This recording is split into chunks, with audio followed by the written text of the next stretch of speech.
Chapter 479. A Girl's Victory. You are listening at novelfull.audio. Chapter 479. A girl's victory. Whether in strength, speed, or magic, the Black Sea Riders can't beat Lucien's wives.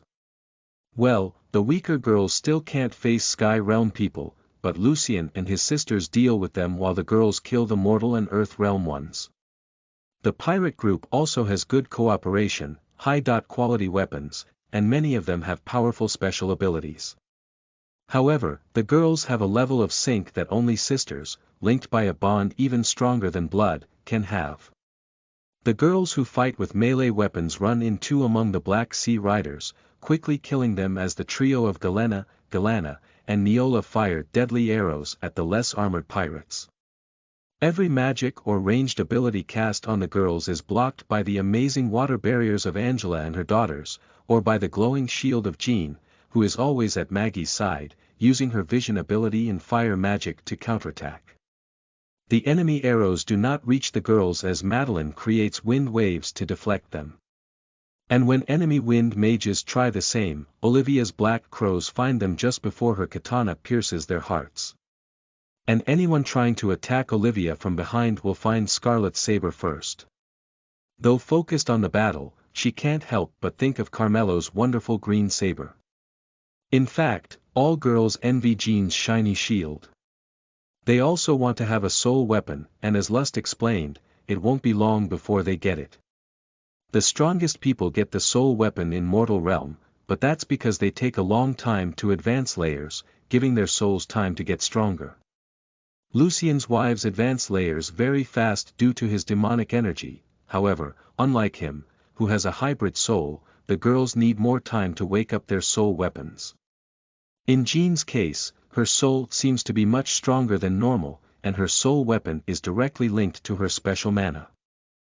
Her will also has a lot of influence on that because her desire to protect her family is the main force that moves her shield. So the girls continue the bloodbath. The longer they spend with Lucien, the more similar to him they become, and by having no mercy on their enemies, they brutally slaughter them.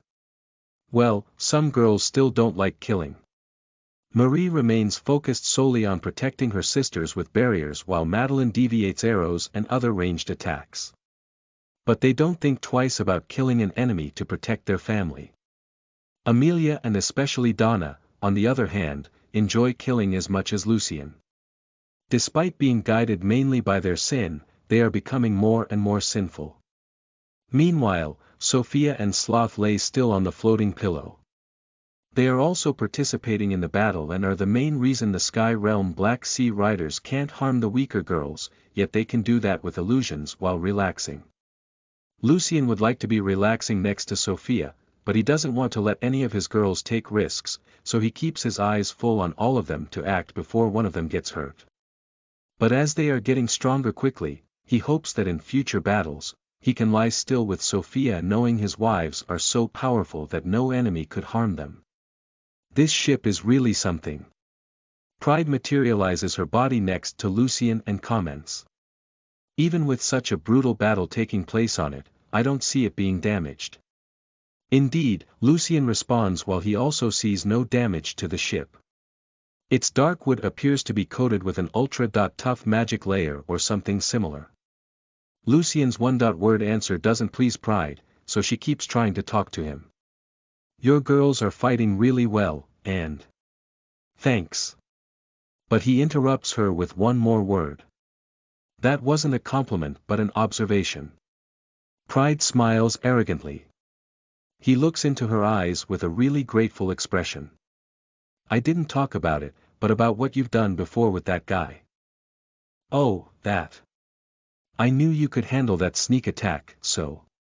Well, I just don't know why. Lucien is shocked to see Pride look confused for the first time. He looks at his wives again while talking to Pride. There are so many people counting on me. Those precious to me, the ones I have to protect most of all.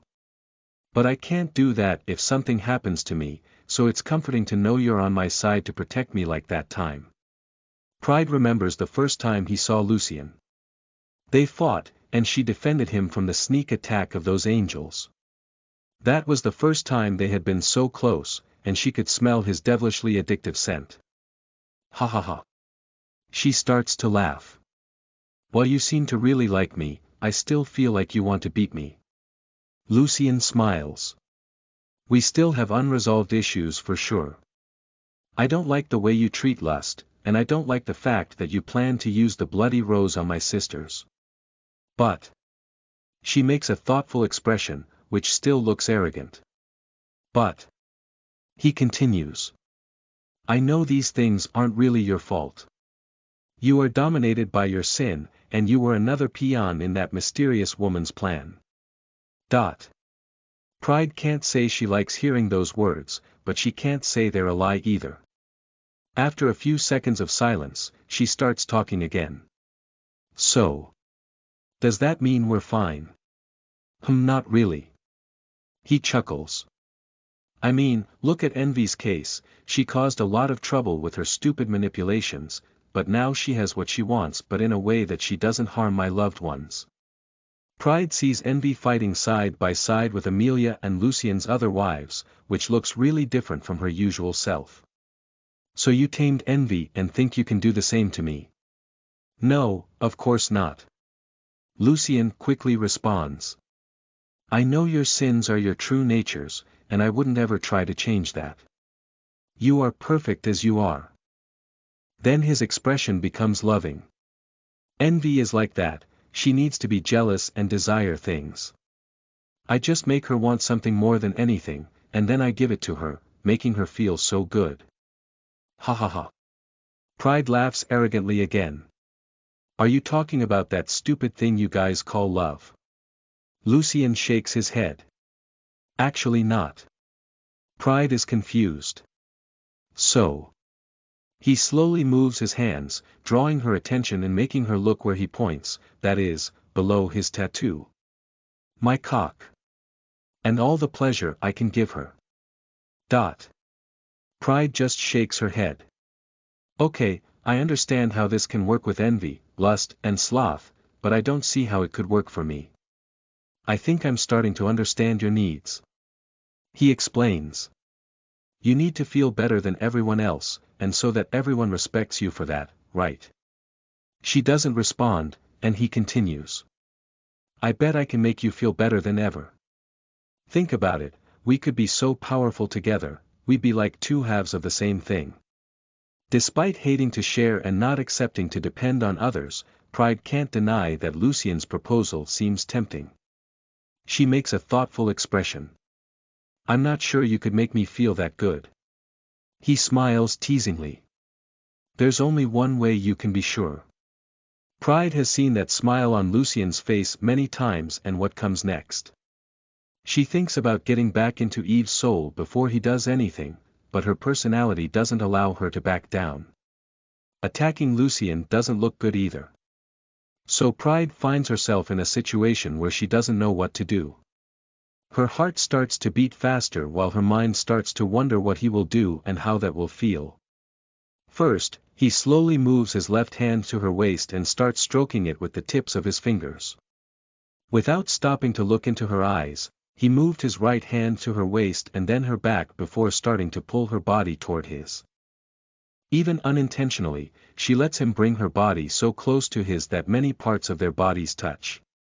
He runs up his right hand, stroking her body until he reaches her shoulders, her neck, and then her face. Gently, he caresses her chin and tilts her head as he approaches their mouths. She doesn't want to be so passive, but at the same time, she wants so badly to feel that wonderful feeling she felt the first time he kissed her. That sneak kiss he gave her while fighting the angels. So she allows him, just this once, to do as he wants. Time seems to slow down as their lips approach. And then they touch. Lucien's wonderful scent invades Pride's nose while the taste of his mouth pleases her so much. She can feel his tongue trying to get inside her mouth, and she wants that too. Then, as he moves his lips onto hers, she lightly opens her mouth. Their tongues quickly start dancing together, so they both feel great pleasure. That is perfect. But that's only happening in Pride's mind. And she's forced to wake up to reality, where she doesn't know if she could willingly let that kiss happen. What's on your mind? Lucien asks as he notices a vague look on Pride's face. Is nothing. She responds before dematerializing her body, going back to Eve's soul. As Lucien hasn't really tried anything, she doesn't feel like that's backing down. Lust materializes her body in front of Lucien and looks at him with a confused expression. Why didn't you kiss her? That wasn't the right time. He responds as he hugs and kisses Lust. She makes a thoughtful and slightly concerned expression as she is hugged by him. He starts to smile as he continues caressing and kissing her. I don't need to be envy to see you're jealous. Lust pouts. I know it's nonsense, but I'm afraid that when you conquer pride, you get so addicted to her that you start to let me aside. You're right. Lucien returns in a neutral tone, which makes Lust tense. But then he smiles lovingly and kisses her as he speaks in her mind. It's nonsense. I can't be addicted to anyone more than you. Lust smiles as she kisses Lucien passionately. It's because she loves him so much that she always fears something could get in the way of their perfect relationship. They keep kissing each other in the air above the Sea Devil as the girls finish off all the Black Sea Riders except for the Scout. The battle lasts almost half an hour because, without Lucien's direct interference, those enemies are a challenge for his girls. When the last pirate is killed, Lucien puts down the barrier and gathers his group on the deck. There's blood and bodies everywhere, but all the girls have proud smiles on their faces for their great victory. We're going to have a lot of work to clean up this mess. Arya comments as she wipes the blood off her feathers, pirate's blood and not hers, of course. Angela smiles as she raises her hands, causing the water columns to rise from the sea around the ship. Not really. The girls start to laugh as Lucien looks at Genevieve. Loot the bodies and bring me everything useful. She nods and quickly obeys his orders, while Helena looks at him with a thoughtful and timid expression. Lucien has a lot on his mind right now, but healing Helena is one of his main concerns. Now that they have that giant and luxurious ship full of big rooms, having alone time with all the girls will be easier while still traveling. While Lucien thinks about that, Lust looks towards Carmel's cabin. Wait. There's still someone inside the ship. One of them? Lucien asks. I'm not sure. She comments. Whoever it is, her aura is very weak. She's dying. Chapter 480. A female guide is better. You are listening at novelfull.audio. Alone, in the cold, in the dark. Hopeless. That is how Kayla feels as her life force is drained by a magical net. The walls of the Sea Devil's rooms are quite thick and covered with magical material, so she couldn't even hear the noise of the brutal battle that took place on the deck. Not knowing what fate reserves for her, she can only blame herself for being caught in such a trap. And the worst part for her is not her situation but the fact that she is leading her grandmother into a trap. Thud, the door to the cabin opens, and Kayla quickly makes an angry expression, not to give her captors reason to mock her further. However, upon seeing the man who enters the room, she feels different emotions. The first is what all women feel when they see Lucien for the first time. Shock. Why the hell is he so handsome? And what about those wings and horns? Then she notices he's not human. The most known races in the Blue Star that aren't humans are aquatic races, but Kayla can clearly see that Lucien doesn't look like the Nagas, and no way is a mermaid. So she feels hope. If Lucien is neither human nor Naga, he shouldn't be allied with the pirates. But then, how did he get through the 500 Black Sea Riders out there? Confusion is certainly what Kayla feels most right now. And while wondering about many things, Lucien approaches her and pulls out the net that is trapping her. Are you okay? He asks gently. Yeah. Kayla replies without thinking and then realizes she's sure Lucien poses no danger to her.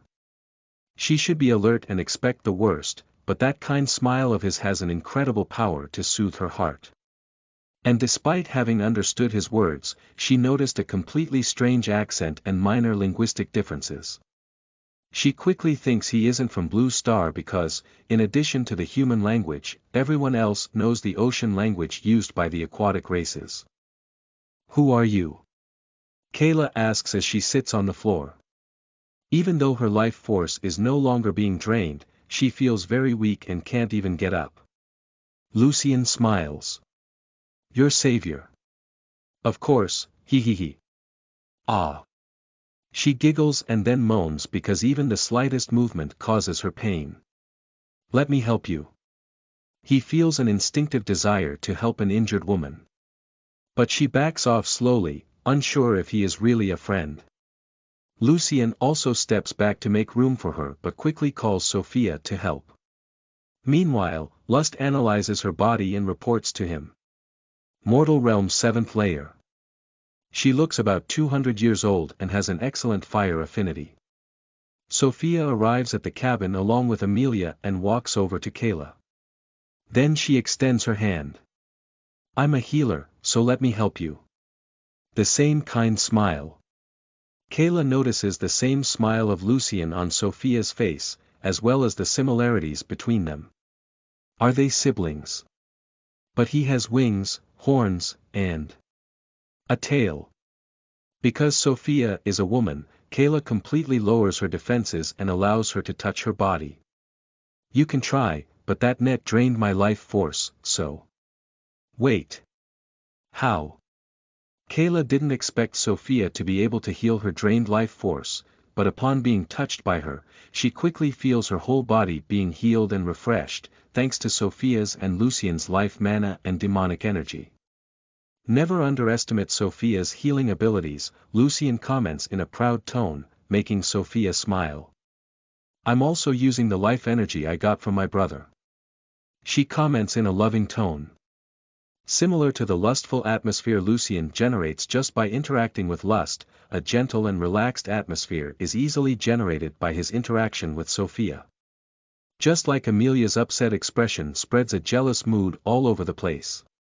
Those are the sinful auras that follow him wherever he goes and quickly influence everyone around them. While Sophia heals Kayla, Lucien, Amelia, and the Sins explore the captain's cabin. The place looks bigger than the main hall of Port Green Castle, having hundreds of meters of space, a 20-meter high ceiling, and lots of luxurious furniture, like the large dining table where Lucien can easily have meals with all his wives. "So, did that man kidnap you?" Lucien asks Kayla as she tries to read the papers on top of a desk. "Carmelo." Kayla speaks in a furious tone. "That damn dirty pirate." But then she looks at Lucien with a curious expression. "How did you get past the Black Sea Riders? That group was really powerful." "Powerful?" Lucien makes a doubtful express "Oh. Does that mean powerful here? I expected more from a medium world." While Kayla doesn't know what to think, Lust shakes her head. "You can't blame them for that. I mean, their leader was almost in the immortal realm, so you're the only one to blame for getting stronger so quickly." "I see." Lucien smiles and slaps Lust on the ass. Lust moans and Kayla makes a confused expression. So Sophia giggles. "Don't care about my brother, he's a lewd man, in fact, he has to be. But that doesn't stop him from being a kind person either." Kayla finds that group more and more peculiar, but she also feels that they are really friends. "My name is Kayla, I can't thank you enough for saving me, but I need to know, all of them, the pirates, are they all dead?" "We left one alive as we need a guide," Lucien answers. "Amazing." Kara's eyes sparkle in admiration. Few people could kill Carmelo's group in his ship so easily, which makes her wonder how many wives Lucien has. More girls arrive at the cabin and Sophia tells Kayla the names. Girls find it easy to make friends quickly. And she is more shocked by the beauty of Lucien's wives than by the quantity. As soon as Kayla manages to get up, she goes on the deck, looks for Lucien. My savior. I would be very selfish to ask for more help after you saved my life, but... Do you know this region well? He interrupts her with a question. She quickly nods. I know every corner of the South Seas, well, only the part above the sea, naturally. The scout, who is lying on the ground next to Lucien, stops pretending to be passed out and quickly crawls to Lucien's feet. I will be your guide, you don't need this stupid girl. Bam! Lucien stomps the poor man's chest, pressing his body to the ground. Oh, so you woke up. The scout tries to keep begging, but Lus steps on his mouth, preventing him from saying anything. Kayla doesn't feel any pity for the pirate as she finds Lucien and his wives even better. Maybe I can help you, Lucien looks at Kayla. I need a guide, and this guy doesn't seem to really want to cooperate with me. Kayla bites her lips as she decides to be honest with Lucien, even though that isn't good for her. From his clothes, I know he's a scout. And I can't say I'll be a better guide as he has vision ability, and that's crucial to any crew. She doesn't know, but with her honesty, she gets a lot of points with Lucien. So he smiles at her. One of my wives has exceptional vision abilities. Maggie smiles with a proud expression as she listens to Lucien's words. Kayla smiles too. That solves that problem. Lucien shakes his head as he looks at the scout with a fake sorry expression. Then he kicks his body into the air. Oya! Roar! Oya changes from demi-human form to tiger form and leaps towards the scout, biting his body in midair and quickly tearing him in many parts after reaching the ship's floor. More blood runs down the deck before Lena creates columns of water to clean that mess. Kayla is again surprised by the peculiar characteristics of Lucien's wives. Then she looks at him with a pleading expression. I'll go with you to the North Seas if you like, but first, I have to warn my grandmother about the Black Sea Riser's trap. That sounds simple. He comments. However, she shakes her head. But it's not. My Rising Phoenix clan is in real danger. Our leader, my mother, was kidnapped a week ago. I tried to look for her, but I was kidnapped by the Black Sea Riders. They want to use me to lead my grandma into a trap and destroy my clan. After speaking, Kayla sees Lucien's expression turn surprised and happy, which leaves her confused. Then the 5 sins appear around him as he continues to look at Kayla. Did you say Rising Phoenix clan? Kayla is even more confused. Do you know my clan? Well, everyone in the South Seas should, but I thought you had just arrived here. We don't know anything about your clan. Envy comments. But we are interested in the Phoenix. Pride continues. The ancient Phoenix? Kayla asks. Lucien realizes that Pride's direct manner may have scared Kayla, so he quickly tries to look friendlier. We just need to talk to her. Do you think that's possible? Her. Kayla makes a sorry expression. Well, the ancestral Phoenix gave life to our clan, but it doesn't exist anymore. Are you sure about that? Sloth asks. She makes a thoughtful expression. Well, my grandma says that the ancient Phoenix lives in our hearts and is always protecting us, but those things are just legends and traditions. I would know if a giant firebird lived in my house. Sloth thinks of something when he hears those words and analyzes her body more deeply.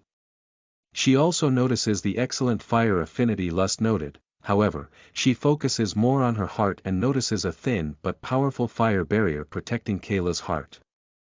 She quickly reports to others mentally and comments. Maybe that's not a metaphor. What do you mean by that? Is the Phoenix inside this girl? Lucien asks. I think it's unlikely. Sloth responds. We don't know much about Phoenixes, but this girl's fire affinity doesn't seem to be born with her. She may have gotten it from the Phoenix and doesn't even know it. Anyway, we have to follow this girl to her clan, there, we will have more answers. Lust comments. And someone tells Pride not to be so direct.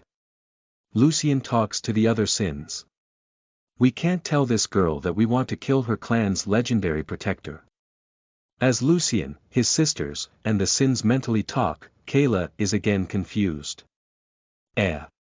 My grandma can tell you more about these legends, but for that, I need to prevent her from being killed by the Black Sea Riders, you know. Naturally. Lucien nods. So let's save your grandma and the Rising Phoenix clan right now. Kayla doesn't understand why Lucien seems so motivated to help her.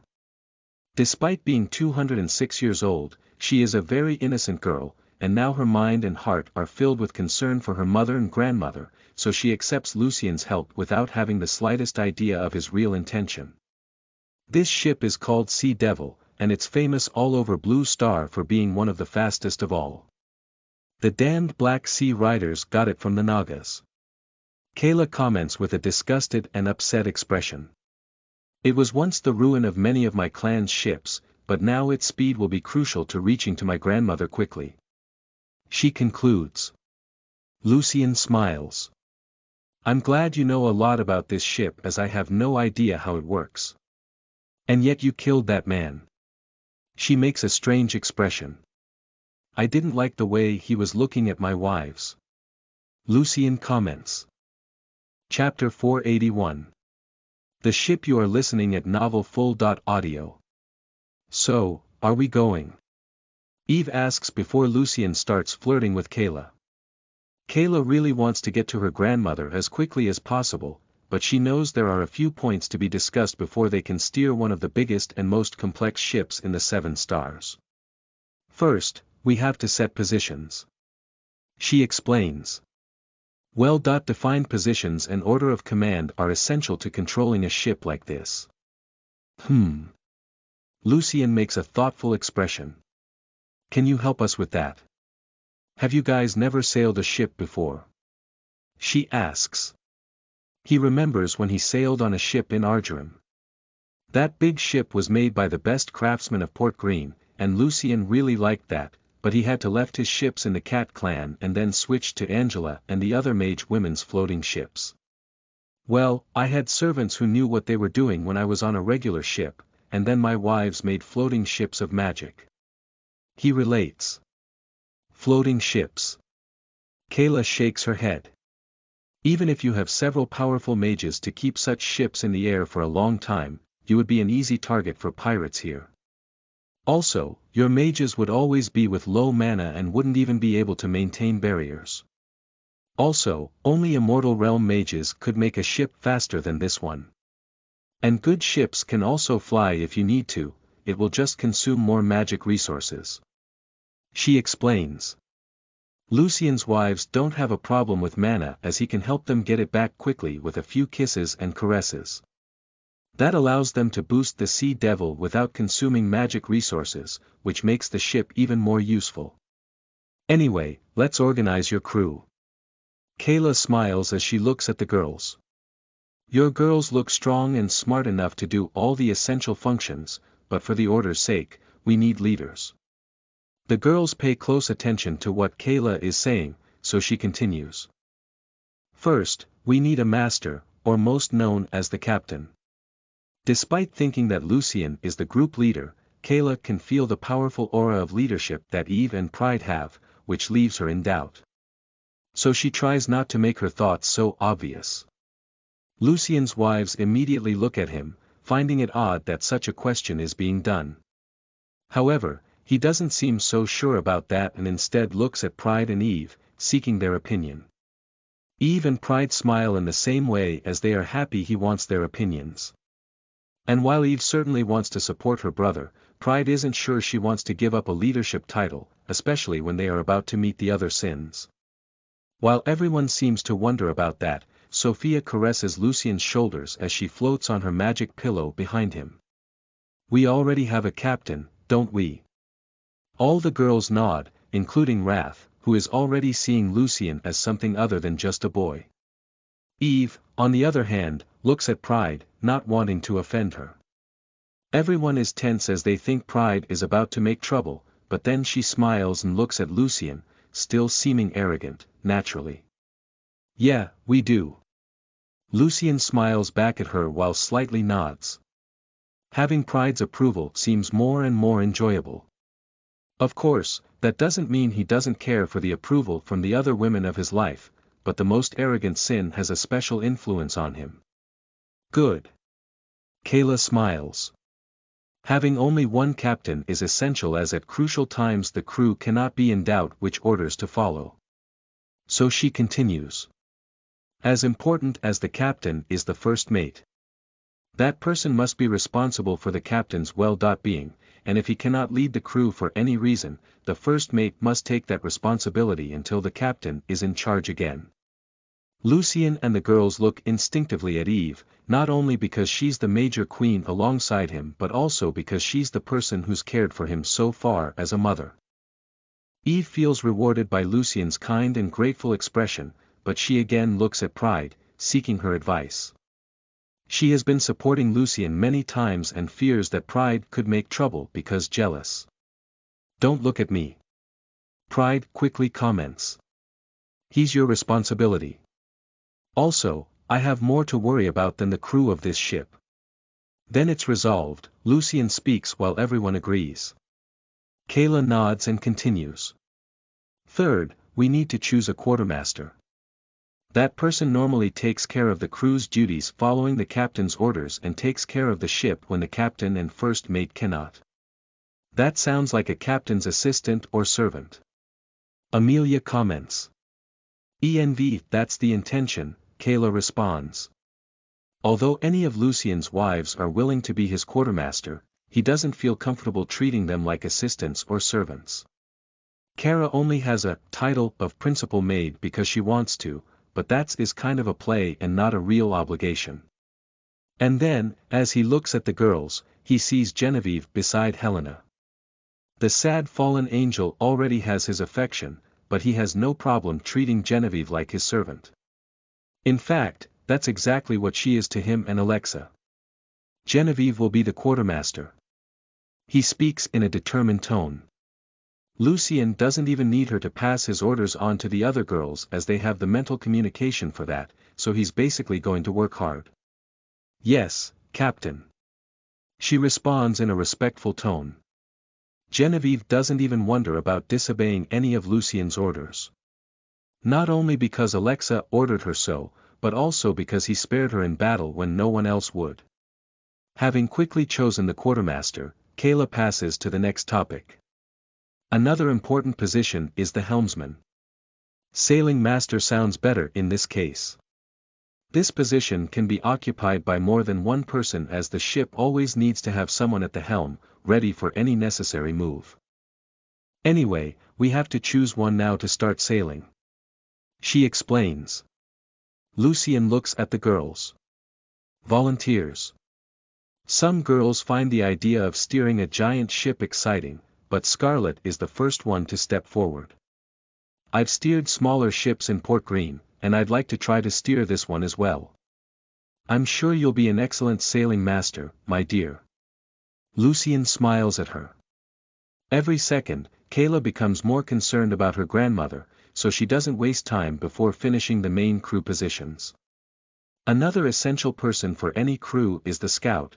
This position is usually occupied by someone with vision abilities as they always have to be aware of the sea, and also activate the navigation mechanism. It's Maggie, of course.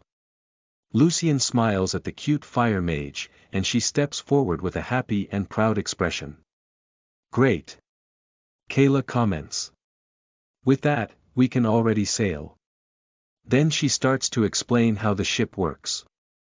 Almost all mechanisms are magic and automatic, but the helm is not. The sailing master needs to be in her position, and then we can put down the sails. As Scarlett quickly steps in front of the helm, which is in the center of the deck, Kayla continues. The sails are magical and can propel the ship either with the sea wind or generate its own wind waves at the cost of wind crystals in mechanisms placed at the base of the masts. We found a lot of wind crystals in the storage treasures of the dead pirates. Envy reports. Kayla nods. Yes, it's normal for every crew to carry a few of them for unforeseen events, but most of them should be kept in the ship's treasury. These crystals are rare in the Blue Star, but I believe this ship is stocked with hundreds of them. But we could also use wind mages to create wind waves or even activate these magic sails, right? Sloth comments. Yes, but I don't see how wind mages can keep the high mana consumption as the crystals can, Kayla explains and then looks at Lucian. At other times, we can do something like that, but now I need to get back to my grandma as soon as possible, so please don't spare any resources. My clan will pay you that tenfold when we get back to my house. Alright. Lucian has no doubt that with Madeline, Cassidy, Mia, he can generate more wind mana than hundreds of wind crystals, but he nods to Kayla, agreeing to do as she wants. He also doesn't want her grandmother, the person who might know more about Phoenix, to fall into a trap. Kayla wastes no time calling Lucian and Maggie back to the captain's cabin. There she shows them a table with a glass top. He had found that table interesting as there was nothing on top of it, and Lust said it was a magical exploration tool. This is called Map of the Seas and is a rare tool that only elite ships have, Kayla explains as she points to the table. It can only be activated by special mana from someone with vision abilities, that's why these people are so crucial for navigation. Maggie really feels a connection to that table. She instinctively moves her hand towards it, and when touching its top, the glass turns blue with a watery texture. Exactly this way. Kayla comments. This blue part represents the water around the ship, and as the scout puts more vision mana on it, the further away this map shows us. Maggie feels a sucking force draining her special mana, but she is able to control what force and the amount of mana she wants to put on the table. Then she starts to infuse more mana on the table until all the glass turns blue. After that, her mana makes the map zoom out, still expanding its detection radius. Kayla continues to explain. Not only water appears on this map but islands as well. The problem is that there aren't many islands in these areas, and they are hundreds of miles distant, so it would take a very high amount of mana to. A small brown dot appears in the corner of the table, shocking Kayla. Then she looks at Maggie with a confused expression. How did you? I thought you were in the Mortal Realm Peak. Maggie smiles at Lucian. Yes, I'm in the Mortal Realm. Kayla is even more confused. But to make the map show us an area that far away, it would need an amount of mana that only Sky Realm people would have. Don't think too much about it, Lucian vaguely comments as he doesn't want to give too much information about his wives to someone he just meets. Maggie takes her hand off the table when she feels her mana is running out quickly. Then she looks at Lucian with a pleading expression, clearly asking for help to recover that mana. As the top of the table turned blue before, it starts to turn transparent again when it loses the mana source. But then Lucian thinks of something and puts his hand on top of the table, making it turn blue again. Wait. Do you also have vision abilities? Kayla quickly asks. Something like that. Lucian again doesn't have an easy way to explain that he shares some of his wife's energies. He hugs Maggie's waist with his other arm, and she also puts her hand on the table.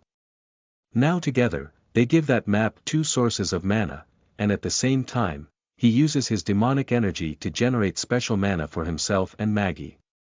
Kayla's eyes go wide open as she sees several dots appear on the watery texture of the table. Those are islands separated by thousands of miles, something that only several Sky Realm people with vision abilities together could do. Who are they? She can't help but wonder again. Chapter 482. Ancient Enemy. You are listening at NovelFull.audio. After plotting a route using the magic map, Lucian finally set his new ship, the Sea Devil, to sail. Going in the opposite direction that Carmelo was taking Kayla, the group now heads east, precisely towards the main island of the Rising Phoenix clan. With Daisy in the Sins, knowledge is not lacking, and the girls have no difficulty excellently operating the ship. Of course, Kayla's experience is still crucial, so they don't waste time trying to understand the ship's magical mechanisms alone.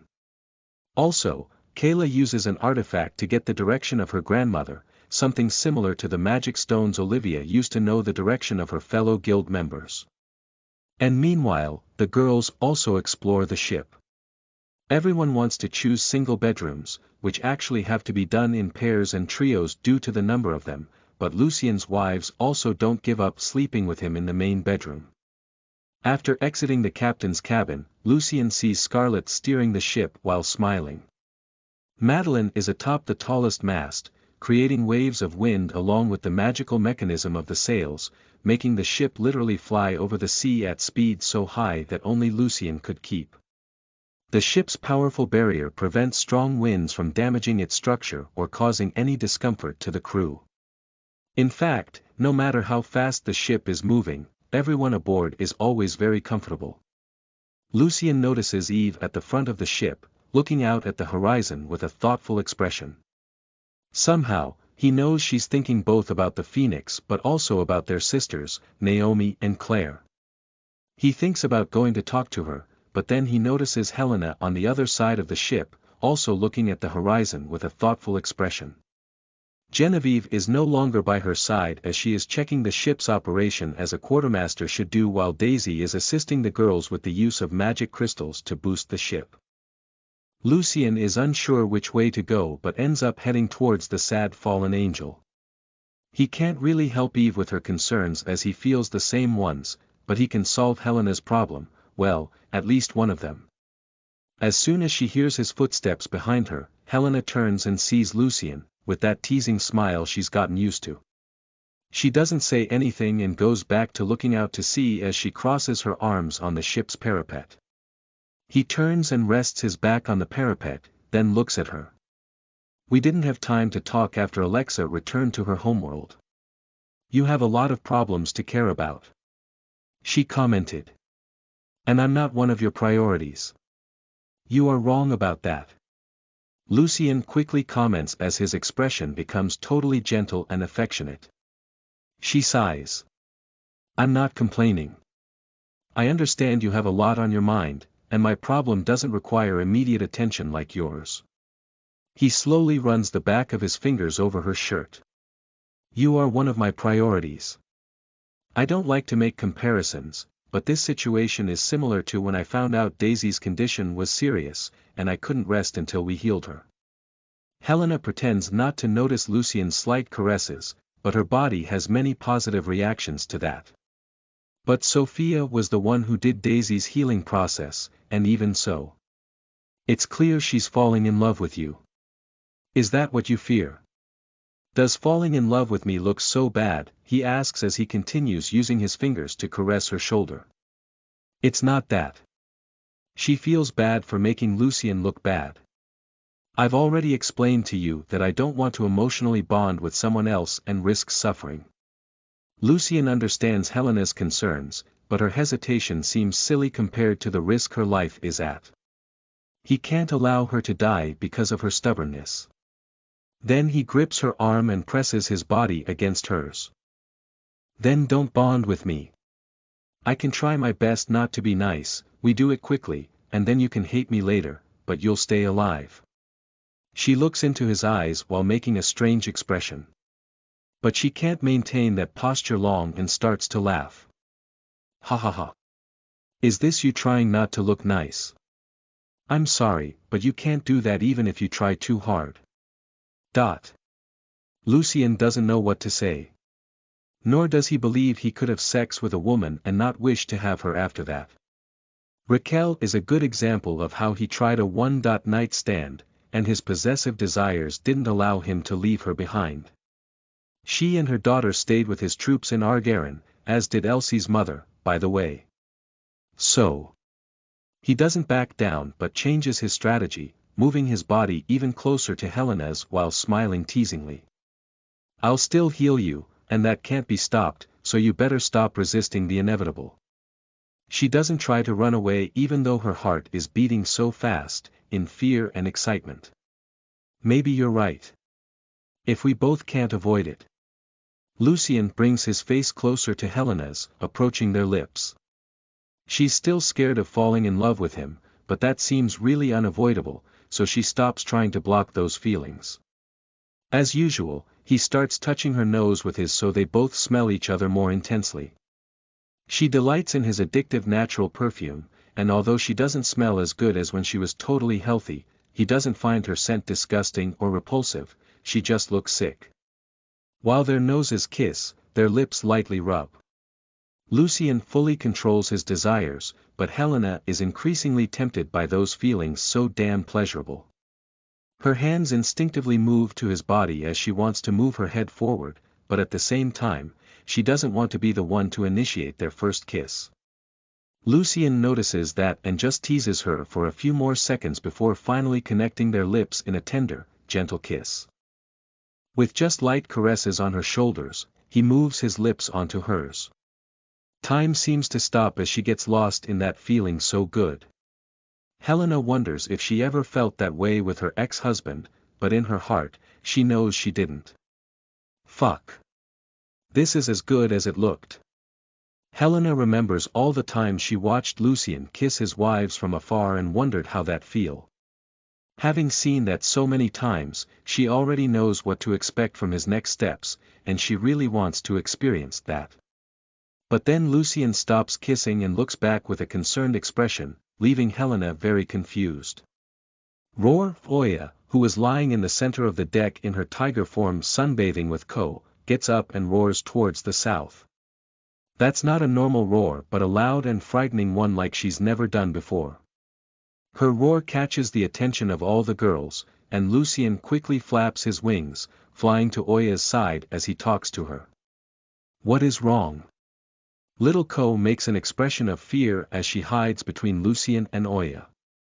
Mama Tiger keeps looking south and then speaks mentally to him. Danger. There. Much dangerous. Lucien pets Oya and Ko's ears, trying to calm them down as he looks south and quickly talks to Lust. Can you feel something? Lust forces her senses to the fullest, just like Lucien, but they can't see or feel anything but water in that direction. His sisters and the other Sins quickly arrive at his side as he sends a mental message to Maggie to activate her vision ability in that direction. Wrath looks at the horizon with a dubious expression. I don't see a fucking thing besides water and more water there. Envy looks at Oya with a thoughtful expression. We mustn't doubt Oya's instincts, she felt Pride's aura dozens of miles away when Lust and I couldn't. I see nothing. Maggie exclaims from the top of the tallest mast while using her vision ability. Lucien, his sisters, and Kayla fly to Maggie's side and also see nothing over the sea on her magic arc. But then they notice dark clouds forming in the sky more than 500 miles away from their ship. A storm. Amelia thinks aloud. Maggie keeps moving her magic arc, trying to find something over the water, but seeing nothing other than water and sea waves, she starts focusing it into the sky. Everyone keeps looking at Maggie's magic arc, but Pride looks straight at the horizon as the dark clouds begin to become visible in the sky. Eve feels that something is wrong with Pride and looks in the same direction she does. Their connection tells her that something is bad, very bad is about to happen. Lucien notices Eve and Pride's concerned expressions and then grows even more worried. What are you feeling, Pride? Something's coming. Shocking everyone, even Pride's tone turned concerned, which definitely shouldn't happen. Something ancient and very powerful. There is nothing in the sky, Maggie reports as she continues looking and doesn't see anything unusual. Pride continues to stare in that direction. It's underwater. Moving too fast. Maggie quickly points her magic arc down, and everyone can see more waves forming in the sea. Those waves are formed from a central region to both sides as if something really huge were moving quickly below that area, as Pride said. She moves her magic arc further down, and due to the angle, it starts to lose range but allows them to see hundreds of meters below the sea. 500 meters, 1,000 meters, a mile. Nothing but water appears in Maggie's magic arc, not even fishes or other sea creatures are seen so far.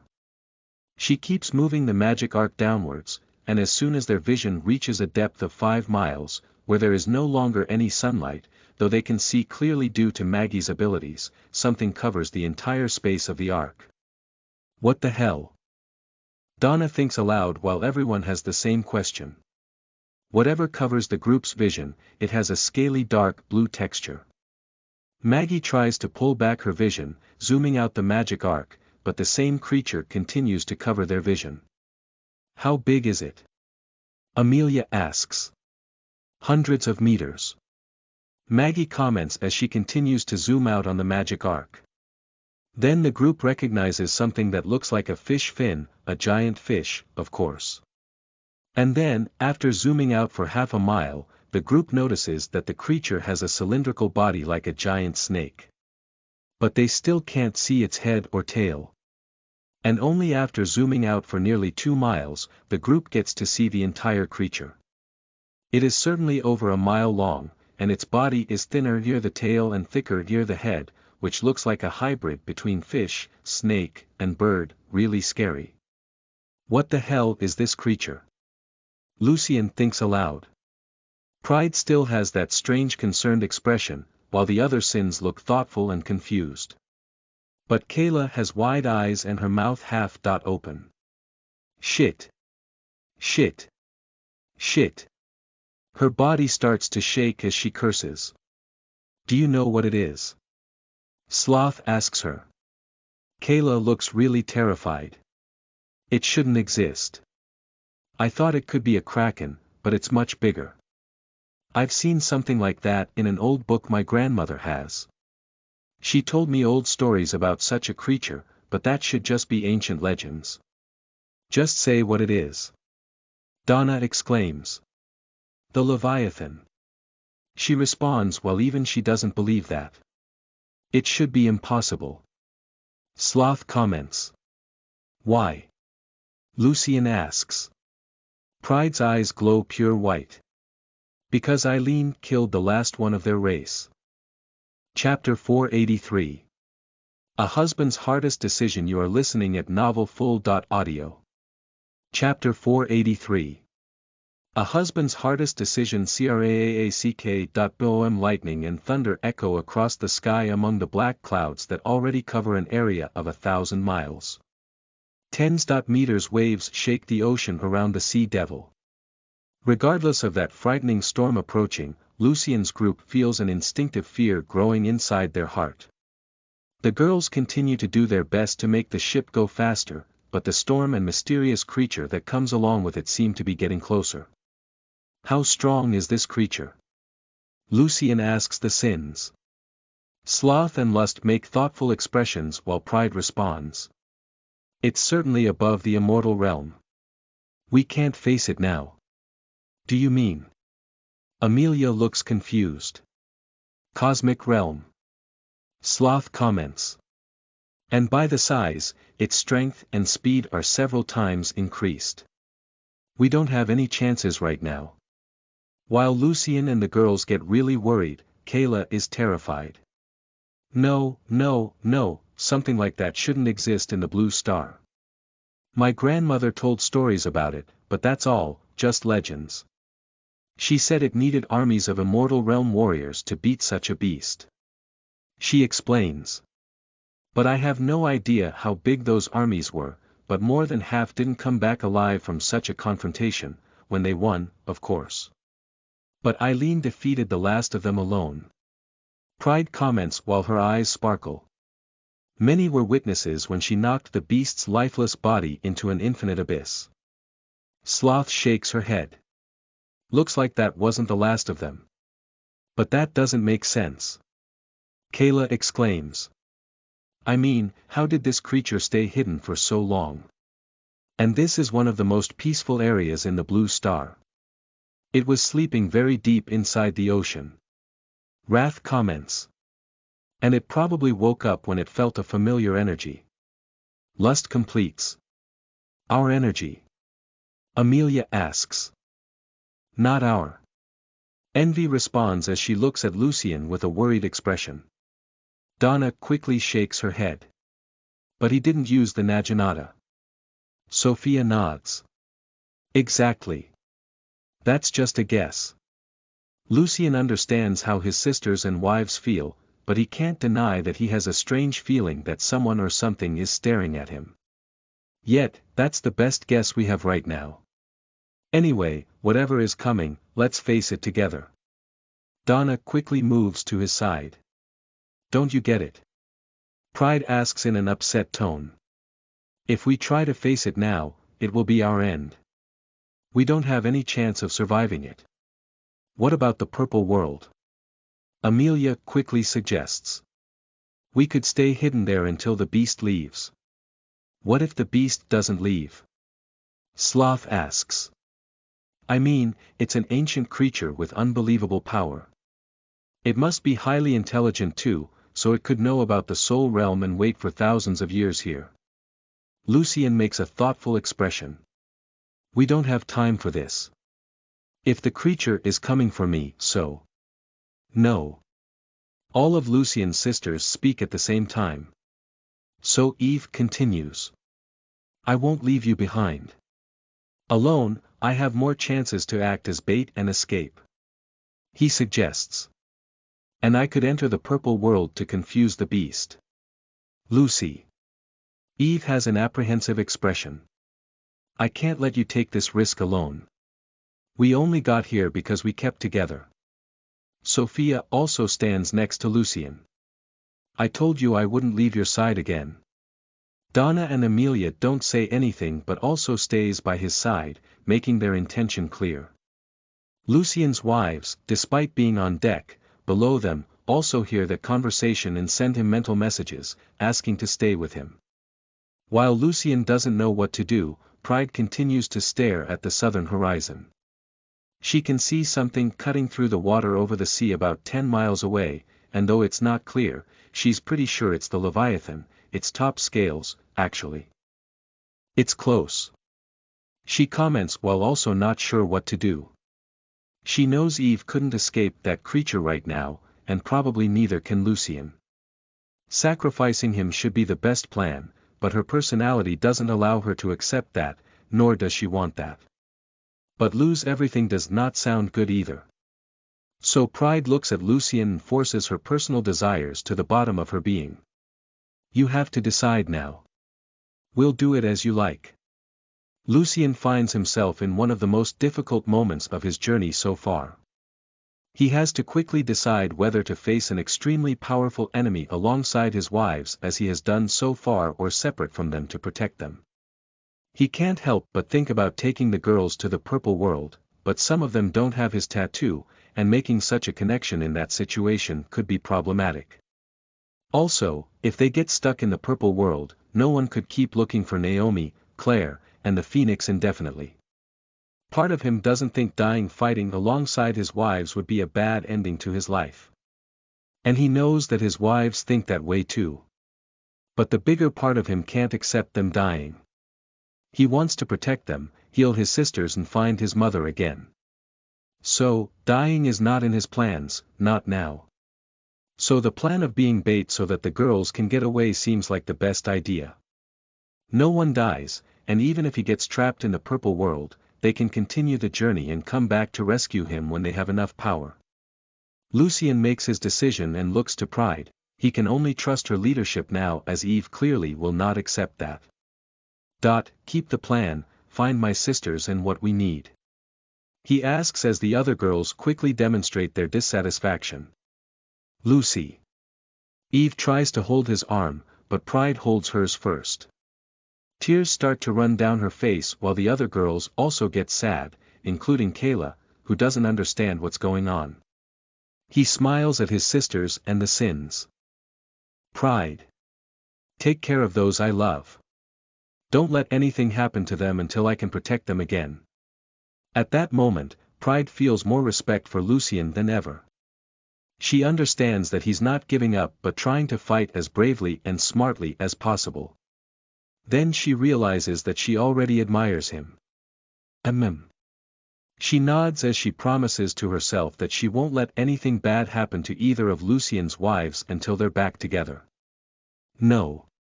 Eve exclaims as Sophia and Donna tries to hold Lucien, but the Sins hold them back while also saddened by that end. Amelia also doesn't want to part with him either, but she believes his plan is for the best. Lucien's wives also feel an instinctive desire to stay with him. But they share his feelings and ideas, so they choose to believe him that it's the best plan, they choose to believe that they will be together again. So, keeping that teasing and confident smile as always, but with his heart tight and afraid, he flaps his wings as he looks at Eve. Keep our family together. As she tries to break free of Pride's grip and fly towards Lucien, he quickly speaks to Olivia, who is already standing next to the mechanism that controls the barrier. Open. Even not liking that, Olivia obeys and deactivates the portal. Due to the speed that the ship is moving, strong winds impact everyone, and since Lucien is in the air, he quickly falls behind. At that moment, Lucien can see all sisters and wives with the same sad expression, even Genevieve, Helena, and Daisy have tears in their eyes, they are heartbroken. I love you. He speaks to all his wives mentally. Sophia, Eve, and Donna still can't accept that, but the other girls trust Lucien's plan and obey him. Yet, two of them also have other thoughts. Helena flaps her wings a second after Lucien, also falling behind. Oya understands what Lucien is doing. She agrees that an alpha's duty is to protect the group above all else, even if that costs his life. And she feels that her duty is to stand by their children. She has to protect Ko and the babies that are yet to be born. However, seeing Lucien getting left behind to face an enemy that her instincts say will kill him, Oya is really confused. Her feelings for Lucien end up overcoming her instincts. Then she looks at Ko with a sorry expression before jumping into the sea. Tears run down her face, not because of the situation she and Lucien are in, but because her selfishness is probably depriving their babies of being born. She feels like a terrible mother, but she can't abandon her lover. Olivia quickly reactivates the barrier, preventing other girls from falling behind. She understands well the desire to stay with Lucien, but at such a dangerous moment, she can't let selfishness and other feelings get in the way of his plan, mostly because he's trying to make them all survive even if that means they have to stay apart for a while. Lucien. The echo of Eve, Sophia, and Donna's voices is quickly suppressed by the thunder as the sea devil quickly distances itself from the storm, which seems to slow down. He notices the rebellious girls who haven't obeyed him and flies towards them, mainly Oya, who is having a hard time trying to swim in that furious sea. He takes her out of the water and hugs her while she's in demi-human form. Silly tigress. What do you think you're doing? She hugs him tightly. Oya fights alongside Lucien. Always and forever. Ha ha ha. Lucien can't help but laugh at Oya's cuteness and thrill at her absolute loyalty, even though she didn't follow his plan. But now is not the time to fight. He comments as he kissed her forehead and starts opening the purple world portal. She makes a confused expression. Silly Oya. He again laughs at her cuteness as he watches the fallen angel approach. Yes, silly Oya and silly Helena. I can use my ability to hide our presence. Helena quickly explains. Even the Sins couldn't detect me, so maybe it works on this creature. Lust materializes her body next to Lucien. You know that's not the plan, so why did you really stay? Now is not the time for that. The creature is standing a mile from here, analyzing us. We have to make the soul contract now. Before Helena responds, Lucien speaks. That. Helena doesn't really understand why she stayed and isn't sure about anything either. But Lucien doesn't give her time to think. He puts Oya on the purple world portal and hugs Helena. Then he kisses her on the lips as he starts to give his demonic energy to her. The moment Oya enters the purple world, the sea churns around Lucien. The Leviathan moves around him, creating a circle with its body. Splash! Then the creature's head pops out of the water, and like a giant snake, it stands still in a spiral formation around him and Helena. Lucien ignores the monstrous beast thousands of times bigger and stronger than he while focusing entirely on creating the soul contract with Helena. A strange glow runs over the Leviathan's green eyes as it watches Lucian. Then with a strange voice, which sounds more feminine than masculine, it speaks. Arrogant little dragon. You stink and act like that hateful woman who killed my mother. The creature sounds both furious and curious. She can only be talking about Eileen. Lust exclaims in Lucian's mind. She. Lucian asks Lust. And why does she say I stink like Eileen? Chapter 484. In the Eye of the Storm, 1/2, you are listening at novelfull.audio. Lucy. Donna screams when she sees the Leviathan come out of the water and create a spiral with its body around Lucian and Helena. The Sea Devil is already over 10 miles away from them, but Madeline continues to push her wind magic to the limits as Lucian ordered. Their speed is at a level similar to that of a person of the Immortal Realm peak. Scarlet stays focused on navigation while Maggie scans the horizon ahead so that they don't face any danger right now. However, all the other girls have their eyes fixed on the giant snake, which is visible even from such a far distance. We shouldn't have abandoned him. Eve comments as she feels worse than ever. Pride points to Leviathan. Look at the size of this damn creature. What do you think we could have done to it? And what can he do alone? We just sacrificed him. Donna punches wrath away from her as she gets furious. He's going to use the purple world, as he said. He's neither stupid nor suicidal. Envy comments. Sophia looks regretful. We could have stood with him in the purple world, at least some of us. Pride shakes her head. Don't you understand? He knew we'd be weak apart. We need to stay together, especially now. We have to stick to the plan and wait for him to find us again, or we'll come back to help him when we have the power to bring this beast down. I still don't like this. Amelia comments. And what does it matter what you like or don't? Pride asks in an arrogant tone and then points to Lucian's other wives. Look at them. Do you think they like this? Damn. It's very difficult for these women to abandon their husband, but they trust and obey him. Amelia, Sophia, and Donna feel bad for just thinking about their feelings and not even considering how difficult that must have been for Lucian and his wives. Eve makes a determined expression as she tries to contain the terrible fear she is feeling for Lucian right now. Pride is right, we have to do as Lucian said and stick to the plan. We'll find our sisters and the Phoenix, and maybe he'll surprise us by coming to us before we go back for him. The Phoenix, could she fight this beast? Sloth wonders. Pride is about commenting on something, but then she looks back, and everyone else looks too. They notice Kayla sitting on the floor as she holds her knees, shivering and crying in panic. T.T.T.hat, I.T.C. can't be. She points to the giant snake that seems to get smaller and smaller on the horizon. Is the Leviathan really real? And that guy? Lucian. Did he really stand to face the Leviathan alone? Well, he has a fallen angel and a moon tiger as partners. Envy comments. Sloth warmly smiles. We can't forget Lust, his first wife. Donna grits her teeth. At least some of us couldn't abandon him. Knowing that Lucian isn't in the Eye of the Storm alone is a small comfort to the girls. Yet, they can't stop worrying about him and wishing they could be together again as soon as possible. Kraak.boom. The thunder and lightning continue around Lucian and Helena as heavy rain wets them.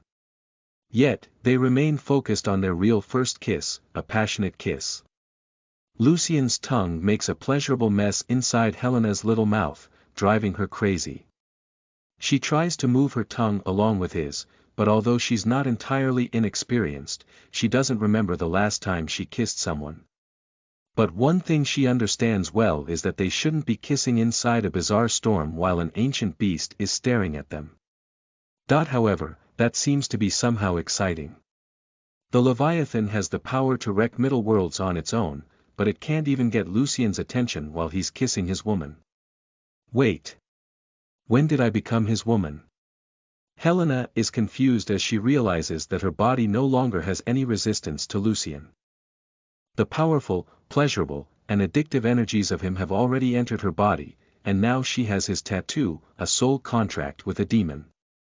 Helena still feels weak and sick, but her problem is not a simple illness that can be cured with just a little bit of his energy. She knows she has a long way to go, full of things she doesn't want to imagine but that she will certainly enjoy doing until her state changes. And now is definitely not the time to start doing those things. Although it's exciting to act arrogantly in front of danger, Helena is not an exhibitionist. So as soon as Lucian feels the soul contract is made, he stops kissing Helena and moves her behind him as he starts opening the purple world portal again. Then he looks into Leviathan's big green eyes and smiles. I find it impossible for Eileen to stink, especially if she smells good as me.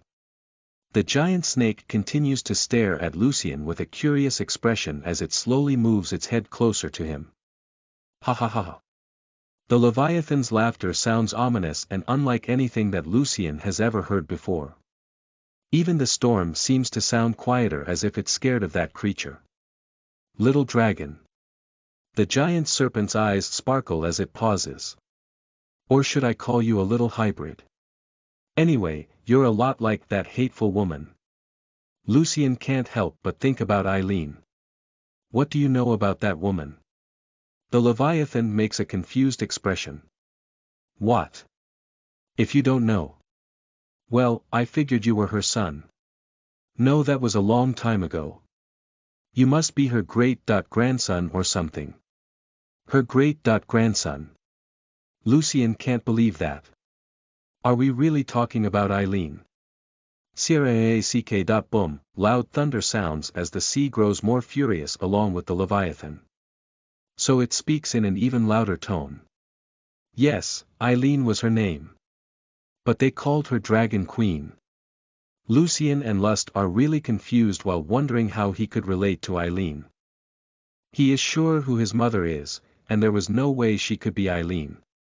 But that answers questions about the Golden Naginata and how he manages to relive her memories literally.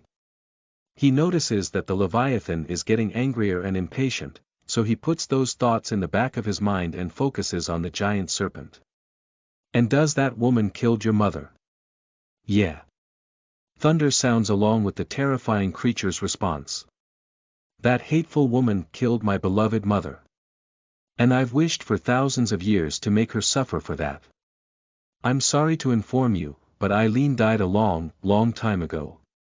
He comments in a neutral tone as she doesn't look dead to him but rather sleeping inside his soul. Really? Leviathan looks really surprised. I thought a powerful person like her would make it to the legendary primordial realm and live forever. Lucian's eyes glow golden as he has a proud expression on his face. Eileen was really amazing, doesn't she?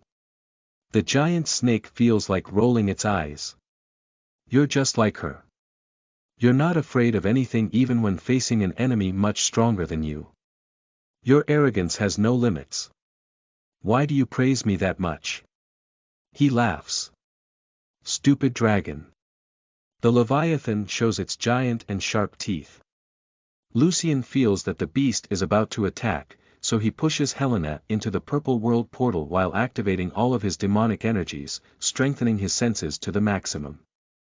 The Leviathan makes a confused expression. Oh, so that's how the other creature disappeared.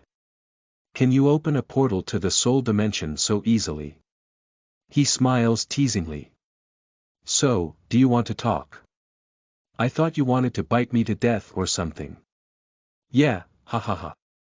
The giant snake shows its teeth again, but now it seems to be laughing. I always feared facing that hateful woman, but then you showed up. A weak little dragon. You'll have to be enough to slake my desire for revenge. So that's it. Do you think killing me will make you feel better? He asks. The Leviathan brings its head even closer to Lucian, making him feel its breath. I couldn't believe it when I felt your aura. It somehow is a lot like that woman's aura. I first thought killing you would make me feel good, but the more I feel your energy, the more I feel you're gonna be the one best meal I've ever had. Ha ha ha. Now it's Lucien who starts laughing. Eat me. I can't say you're wrong to want that. The giant snake is increasingly intrigued by Lucien's behavior. Although he looks like Eileen, he is very young, and his power level is very low. So he should be begging for his life or trying to get away like the other people on that ship. Little dragon, do you really think you'll come out alive after I found you? Don't you fear death? It asks. He makes an honest expression. I do. I really fear dying and not being able to be with those I love anymore. And that's why I'm not going to die today. The Leviathan's eyes sparkle. And you think running away to your soul realm will protect you from me? I know how it works, you seem to have the ability to open such a portal easily, but you'll have to go back through the same portal at some point. And I can wait for thousands of years if I need to. Damn. Lucien already expected the Leviathan to be smart, but it's still shocking to realize that creature can see right through all his plans. But I don't think you want that. He comments. I mean, you haven't attacked me yet, so I guess you can't wait thousands of years to get your revenge. The Leviathan is silent as it continues to analyze Lucien. It really didn't expect to have such an opportunity to get revenge on Eileen and now can't wait to kill whom it sure is her descendant. Boom, a bolt of lightning comes from the sky right in Lucien's direction, but he quickly teleports behind the giant serpent. Teleport ability. The Leviathan quickly turns to Lucien and comments. He shakes his head while making a fake disappointed expression. Such a sneak attack. It was not my intention. The giant serpent answers honestly. This damn storm follows me whenever I come to the surface and kind of acts on its own based on my mood. So, are you upset now? He asks. Not really. The Leviathan responds. I'm rather curious about you, little dragon. How is someone from the Earth realm so fast? You look more and more like that hateful woman. Now it's Lucien who is curious. Eileen was much more powerful than she looked. I would be grateful if you could give me some answers before biting me to death. All right. For the giant snake, Lucien is very interesting, and it doesn't mind playing with him a bit more. At first, my mother thought it would be so easy to kill her. She was in the early cosmic realm, but everything changed when she took that golden spear. Golden spear. He can't help but think of the golden Naginata, which everyone thinks is a spear. Yes, the Leviathan explains. With that weapon in hand, that woman became much stronger and faster. No one has ever seen anything like that. My mother was so powerful, but that woman killed her alone. Despite being so imposing and powerful, the giant serpent cannot hide the fear in its eyes as it remembers Eileen and the golden Naginata. Lucien realizes that and can't help but laugh. Ha ha ha ha. That weapon looked really impressive, doesn't it? Chapter 485. In the Eye of the Storm, February 2nd, you are listening at novelfull.audio. While Lust desperately tries to develop a plan for Lucien to get rid of the Leviathan, she also can't ignore the information they're getting from the mysterious creature. After hearing how Eileen used the golden Naginata to increase her strength to the point that she could defeat such a creature alone, Lust shares her thoughts with Lucien. The Naginata. That must be that power Eileen spoke of in the memories you saw. It must be the secret of her power. Dragons have the most powerful soul of the universe, so she must have discovered something about her own soul weapon. She explains. Lucien thinks Lust's words make sense, so he reflects on that while facing the Leviathan.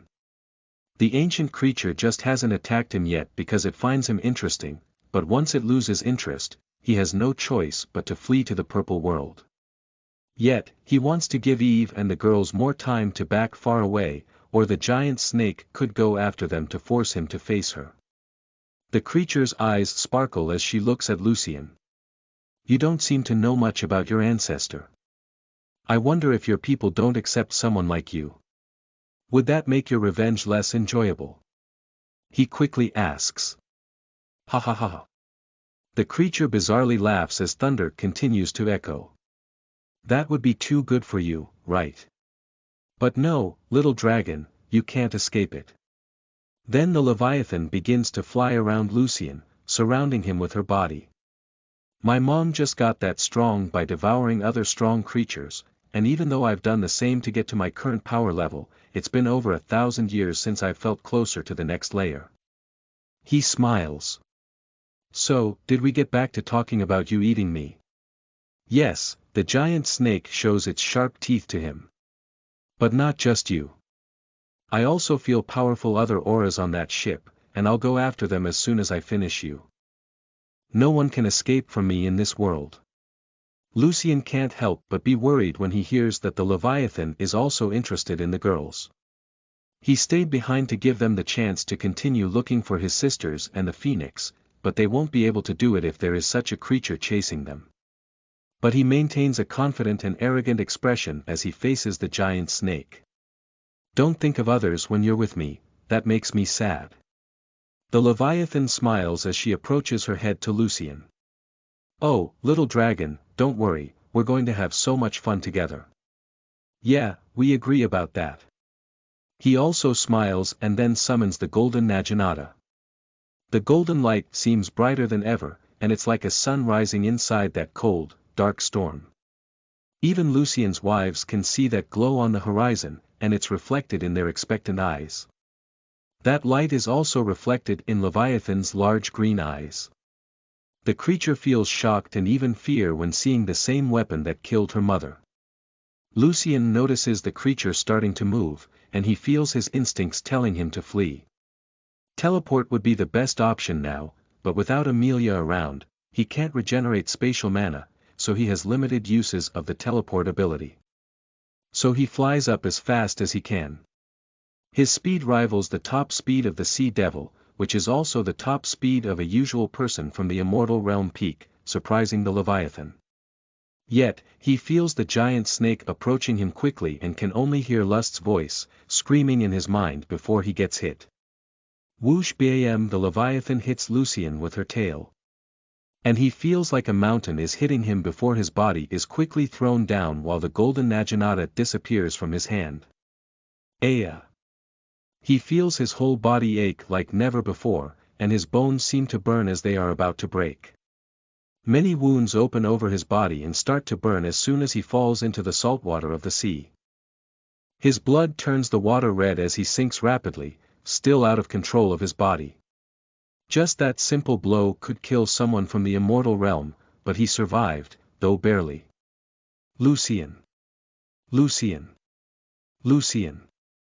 Lust materializes her body beside him and holds him while she continues to scream in his mind. I'm fine.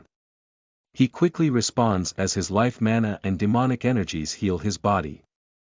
The Leviathan doesn't attack again as she analyzes Lucian's state, giving him and Lust time to talk. Why didn't you go to Purple World? We can't fight this beast. She begs because she knows he likes to push his body to the limit. She also understands how that can help him get stronger, but she can't stand to see him suffer. Lucian smiles lovingly and kisses Lust underwater. It's all right, my love. She doesn't want to kill me quickly but rather enjoy her revenge, so I can use this time for the girls to get far away from here. Lust can no longer feel the girls due to the distance they are, but Lucian can due to the connection with them, which grows weaker, making it clear that they are already more than 100 miles away.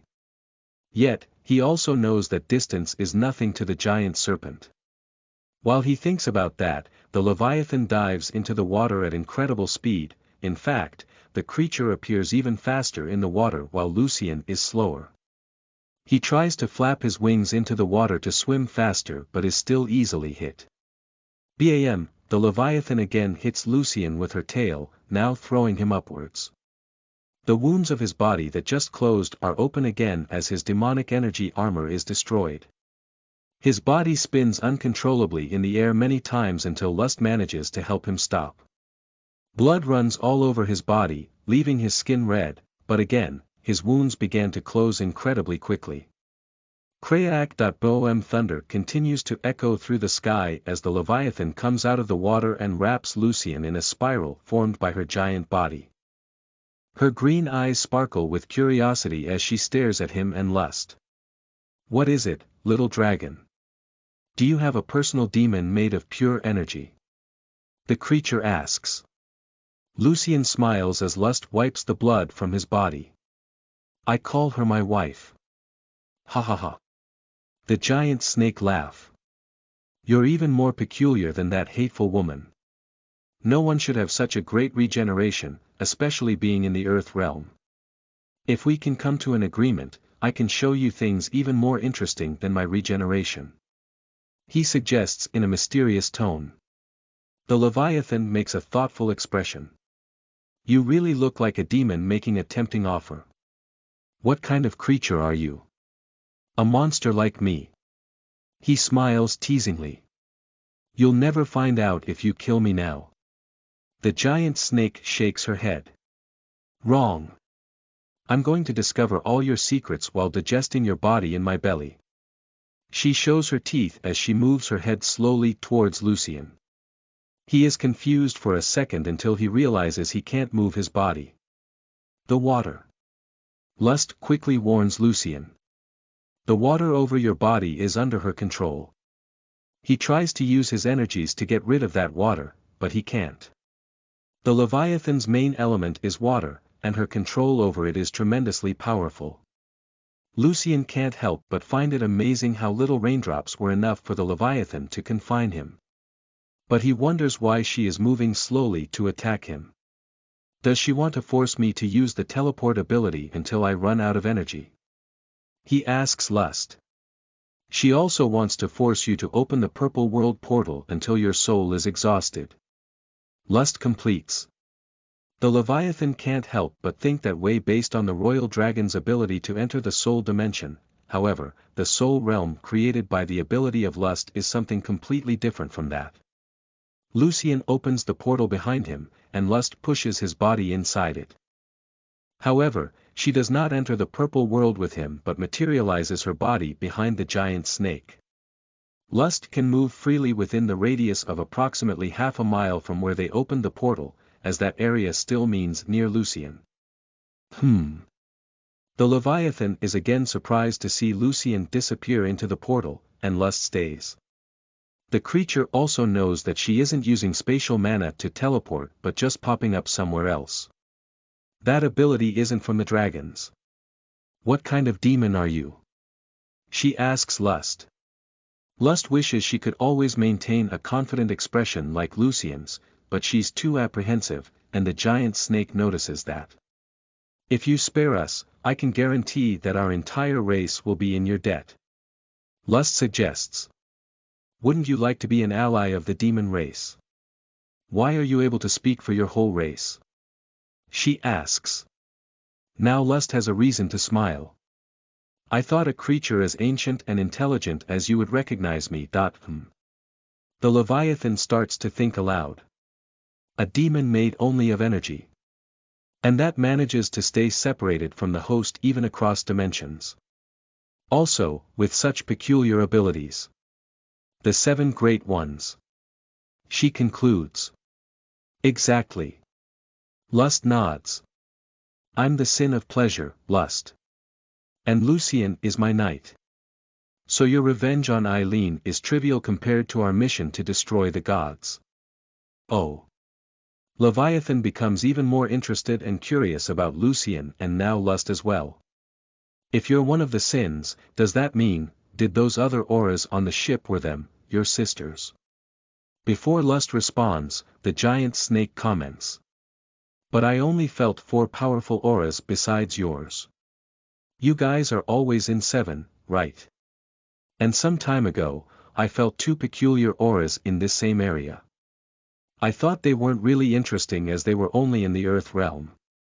Lust is happy to hear that Lucian's other sisters must be near that area but doesn't know what to think about the Leviathan yet.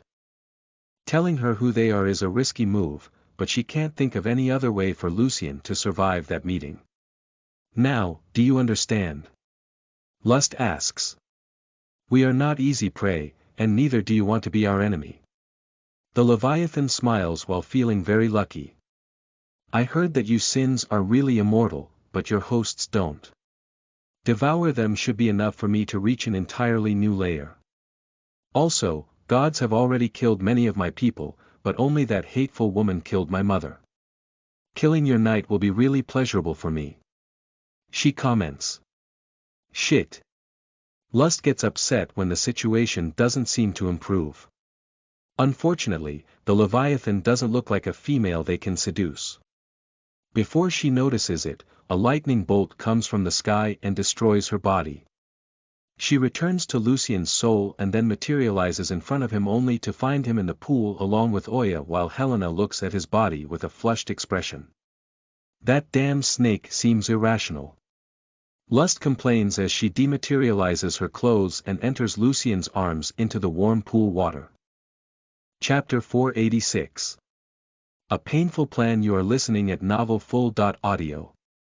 Hot steam fills the large bathroom as Lust and Oya hug Lucien in the large pool. Yet, Helena feels that her body is even hotter than that water as she watches his naked body. We have to think of something before that damn snake goes after the girls. He comments while stroking Oya's ears and squeezing one of Lust's breasts, quickly recovering his demonic energy. Lust nods. Yes, but we've never been facing such a powerful and unique enemy before. She's female, right? And she really wants to get stronger. He makes a thoughtful expression. And you said that creatures above the sky realm could use a demi-human body, so. That was the first thing I thought when I realized she's female. But I'm not sure it could work. She explains. You mean because she hates Eileen and wants to get revenge on her by killing me? He asks. Not just because of it. Lust responds. Some creatures think they are superior to other races and don't use their demi-human body. Lucien is upset as he can't think of a plan to get rid of the Leviathan, but at the same time, Oya's cute purrs prevent his mood from getting really depressed.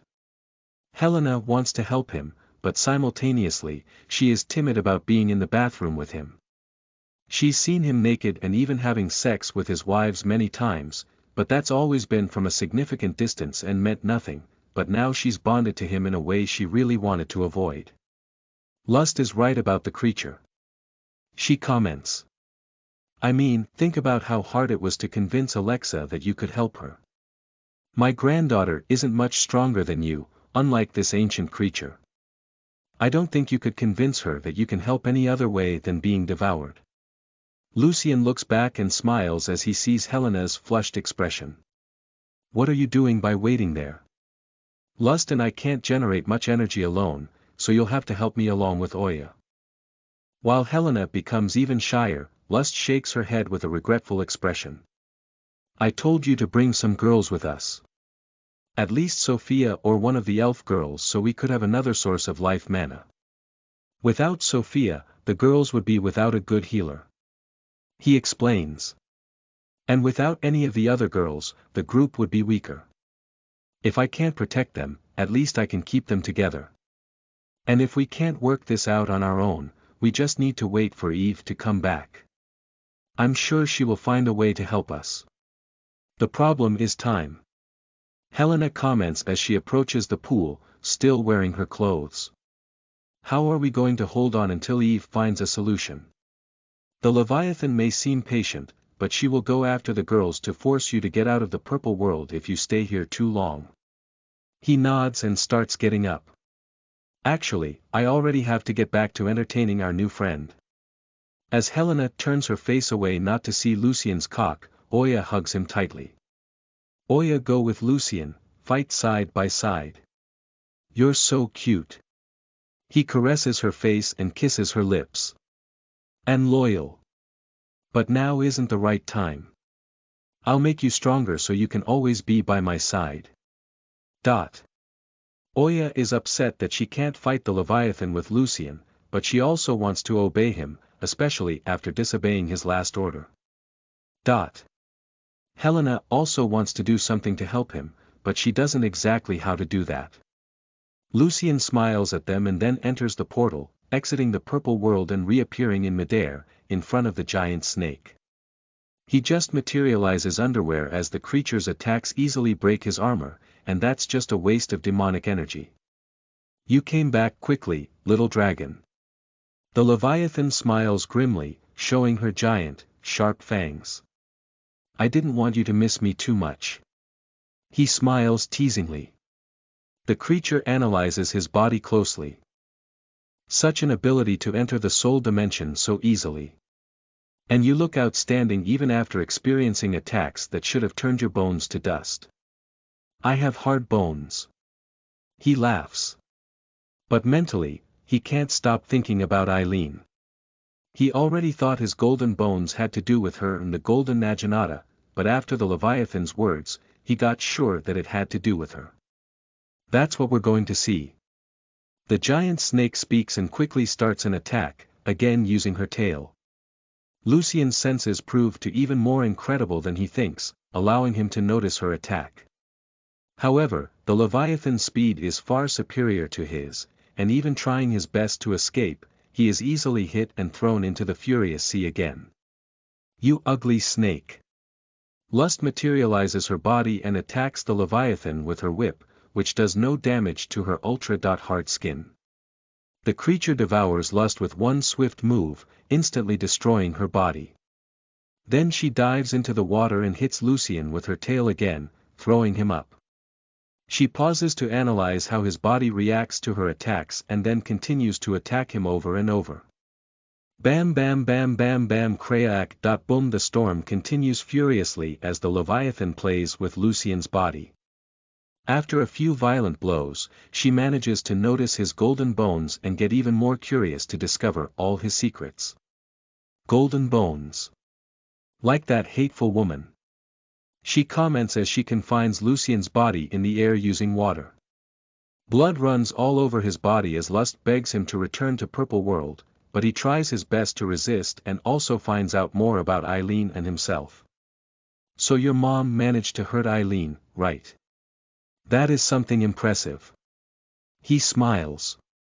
The creature gets upset because of his mocking tone and starts a brutal attack, but he was already expecting that, and Lust pushes him into the Purple World portal quickly. Thud. Lucien reappears in the bathroom and falls to the floor. There are open wounds all over his body, showing parts of his bones and organs. No one could keep living in his current situation, but his life mana keeps him breathing and regenerates his wounds. Lucien. Helena is still in the bathroom and quickly tries to help him, just like Lust is doing. Help me get him to the hot water. Lust speaks, and then she and Helena help Lucien enter the pool. Ah! This is good. Lucien smiles as he feels the hot water touch his injured body. He is rapidly regenerating, but due to the severity of his injuries, he needs a few minutes to be able to move normally again. Helena and Lust are heartbroken seeing him so hurt, and Oya would be like that too, but she went to the kitchen to get something to eat because when she gets upset, she also gets very hungry. Is this your plan? Helena asks in a worried tone. Are you going to let that creature beat you to death? She's testing my limits, it gives us time. He answers. Your limits. You mean how far your body can resist? Helena asks and then shakes her head. That's not something we want to discover. He caresses her face and wipes her tears. I'm sorry for making you so worried. You wanted to avoid connecting with me so you wouldn't suffer like this again, and that's just what I do right after you accept me. She uses both her hands to hold his hand. How can you be thinking about how I feel when it's you that is being beaten so badly? He smiles lovingly and kisses her lips. Don't worry, I have a plan. That's not a plan. She looks upset, but his gentle kisses quickly soothe her heart. He chuckles. I mean another plan. What plan? I didn't get it. Lust asks as she continues to wash his body gently. He explains. The Leviathan said that Eileen got a lot more powerful using the golden Naginata, and I understand a little bit about that. I mean, I feel stronger with the Naginata, but I know it's on a totally different level than Eileen's. So I need to understand more about her. He makes a thoughtful expression. I believe the answers I need are in her memories that I can access through the golden gates within the Naginata. Lust agrees with Lucian about that. And you unlocked those golden gates by fighting stronger enemies. Is that what you're trying to do now? Exactly. He kisses her, leaving Helena a bit jealous. And is it working? Helena asks. He makes a sad expression and shakes his head.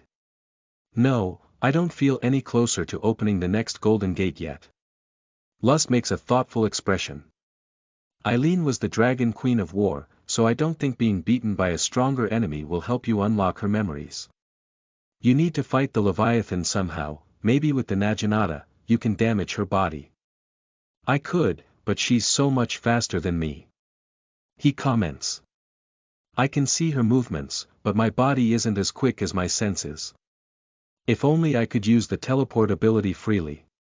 Not bringing Amelia was certainly a bad decision. Lust gazes at Helena with a strange expression, leaving her and Lucian confused. What is wrong? He can feel that Lust is upset and asks. Then she points to Helena. She has spatial mana. Me. Helena gets even more confused, as does Lucian.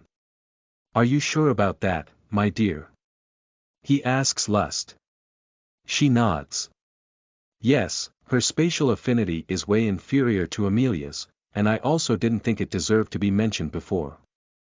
I mean, who deserves your love more, your sister who also loves you too much, or this stupid angel who despises you? Helena doesn't blame Lust for the hostility, after all, she wasn't friendly with Lucian at first. But she didn't really know she had spatial affinity. I really didn't know about it. Anyway, this is going to be very useful now. Lucian smiles at Helena. But how did you not know about your own mana affinity? Well. She explains. Before, I was like moistly angels and had light affinity. I also had wind affinity, which I inherited from my parents. Then that happened. After my wings turned dark, I lost my light mana, and another energy surged inside of me. She continues. Over time, I learned to use that energy to hide my presence and even sense auras far away. But I wasn't sure what types those abilities were. Lucian again caresses Helena's face and then slowly moves his hands down to her neck and shoulders as he kisses her lips. I wish we had more time to develop our relationship, but I need it right now. She moans softly due to those caresses and also starts to caress his body slowly. It's fine. I've already agreed to make a soul contract with you, so. My body already belongs to you. Upon hearing those words, Lucian stops holding back and kisses Helena passionately. He also rips her wet dress and touches her beautiful breasts directly. The fallen angel's moans quickly make Lust jealous, so she starts stroking and kissing Lucian's back, also wanting some attention. And he turns to kiss her but then makes a sorry expression. We can't leave the Leviathan alone, so you're going to have to go out and tell her I'm a little busy right now. Lust pouts, but she knows Lucian is right about someone keeping the Leviathan waiting. Then he kisses her passionately and touches her most private part. Maybe we have some time for me to take care of your needs first. She moans as she craves his cock so much. However, she lovingly smiles as she floats away from him. I'll make time for us now. But once we've fixed this problem, you're going to have to pay so much attention to this first wife of yours. Chapter 487. Rising Angel, January 2nd, R.18, you are listening at novelfull.audio. As soon as Lust leaves the purple world, catching the Leviathan's attention again, Lucian is left alone in the big bathroom with the cutest fallen angel ever. The hot water from the pool creates a cloud of steam, making the whole bathroom hotter. However, that is not the reason for Helena getting more and more flushed, but her excitement. Thump thump thump thump, why is it this way? Her little heart beats faster than ever as she gazes at Lucien. She's not an innocent and naive little virgin girl, but that's how she feels right now. She doesn't want to feel that way, but Lucien manages to mess with her emotions in a way her ex-husband never did. Is this because I married him out of pity? She can't help but wonder and compare Lucien to her ex-husband. But why do I feel this way? I'm just doing it because I don't have another option, or do I really? As thousands of thoughts pass through Helena's mind, Lucien is calm as the waters of a small lake. He moves his hands slowly through the pool water and tenderly caresses her body.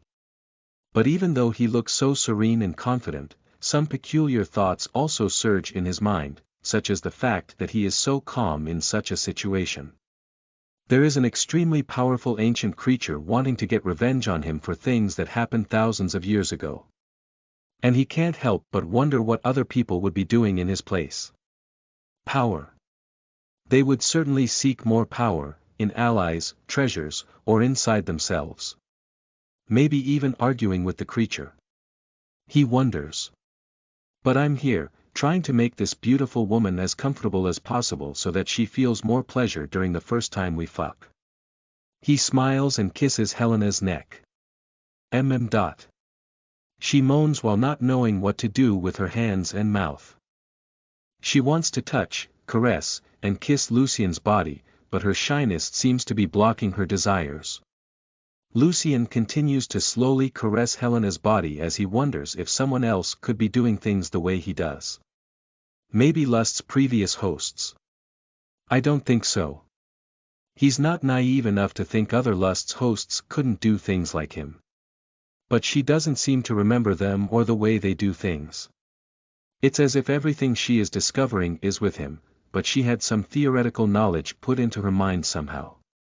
Giving Helena pleasure to strengthen her and himself, as well as generating spatial mana for him to prolong the fights against the Leviathan, seems like a perfect plan. But he can't help wondering if anyone, even Lust, could do that the natural way he does. Actions, Lucien. He speaks to himself. Actions move the universe rather than thoughts. And with that thought, he stops wondering about random things and focuses on Helena. Only by fully focusing on her now will he be able to increase the chances of his plans working. First comes eye contact. Lucien looks deep into Helena's sparkling eyes, showing her how much he respects her and wants to create a deeper connection than just sexual. Eye contact is always a bold move as it makes your intentions clear, and you get vulnerable, so if the other person looks away, you can get disappointed.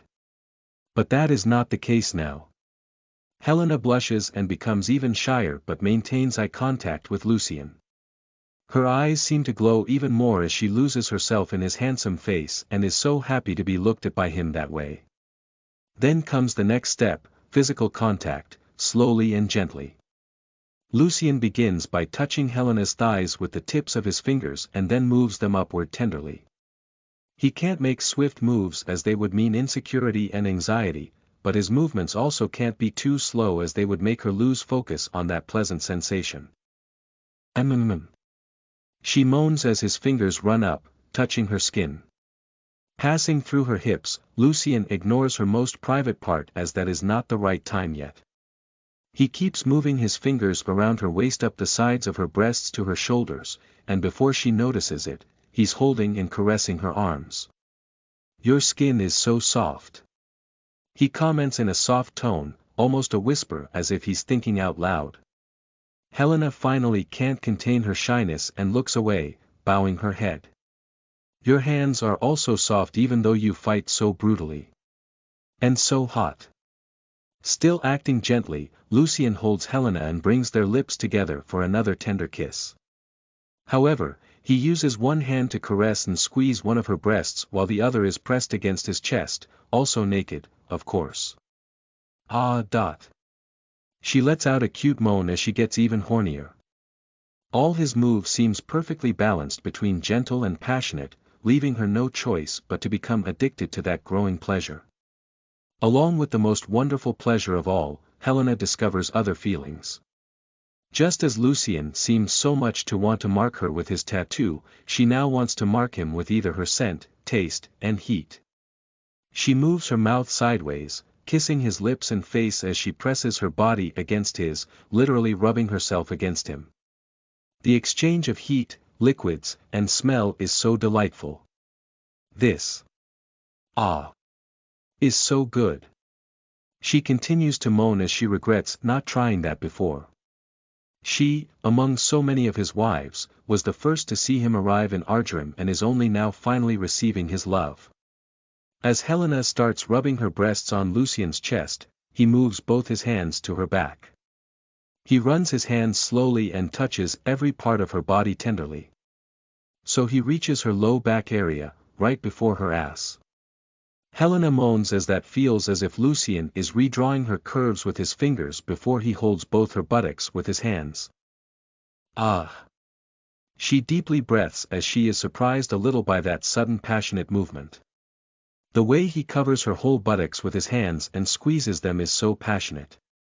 With that simple action, Helena understands that he means, "You are mine now." And surprisingly, Helena doesn't feel that's wrong. Although Lucien also belongs to many other women, now he is hers alone, so it's fair that she give herself completely to him. Then she hugs him tightly and kisses his neck and shoulders as he moves his hands further down, removing the rest of her clothes. Despite being over 2,000 years old, having been a mother and now a grandmother, Helena's body is more similar to Kara's than any other of his wives. She is tiny and delicate. While he can easily touch every part of her body, just avoiding her little pink flower, Helena only caresses his upper body. She wants to explore that member that makes all women freak out, but she's too timid yet. Why is this so different? She again can't help comparing Lucien to her ex-husband. With him, she just lay in bed and let him have his pleasure. That didn't seem anything special, but it felt right to give a little comfort to that man who had suffered so much. As soon as Helena's mind loses focus for a second, Lucien notices and pulls her out of the water, laying her next to the pool. The stone floor is not cold but warm due to all the steam in the bathroom. "Your mind shouldn't be away," he comments while kissing her lips. She moans as he starts kissing her neck. "I couldn't help but remember my ex-husband. I believe he is still alive, which makes it cheating." Lucien starts kissing and squeezing her small and cute breasts, making her moan even more. "But he abandoned you, right?" "Yes." "Oh." She lets out a long moan as she feels so good that Lucien is sucking on her tiny pink nipples. She rubs her legs while more and more fragrant liquid flows out of her wet pink flower. "I don't blame him for not wanting to suffer anymore. I myself thought there was nothing left for me but a lonely and painful death," she explains. Lucien holds and massages both of her breasts, making them even pinker with his passion. "But you didn't give up. You kept trying and agreed to protect me as it seemed like an opportunity to change your destiny." "Yeah." Helena moans loudly as she starts having an orgasm even before Lucien starts pleasuring her pussy directly. It's hard to talk while feeling so much pleasure, but she explains. "All I did was for Alexa. I wanted to protect her because I couldn't protect her mother." Lucien smiles. "Exactly. A grandmother's duty is to protect her granddaughter, just as a husband's duty is to protect his wife. Your husband has given up on you, but I will never let you down. So how can this be cheating?" Helena smiles as she hears Lucien's promise. She knows he always keeps his promises and trusts him completely. "Yes. This can't be cheating because you are my husband. So it should have been right from the start."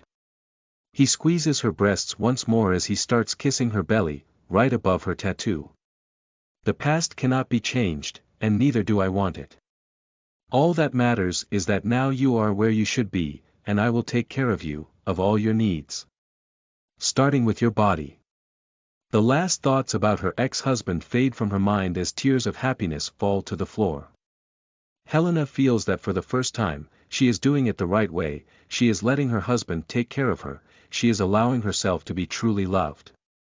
Meanwhile, Lucien doesn't lose focus.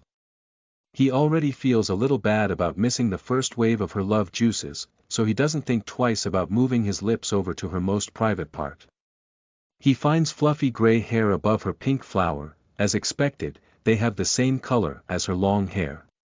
So, he tenderly starts kissing that part of her. But that brings Helena more sad thoughts. Don't you think it's weird?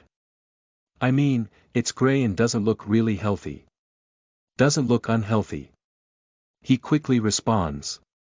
The problem seems to be focused on your wings while your whole body just ages faster. She makes a concerned expression.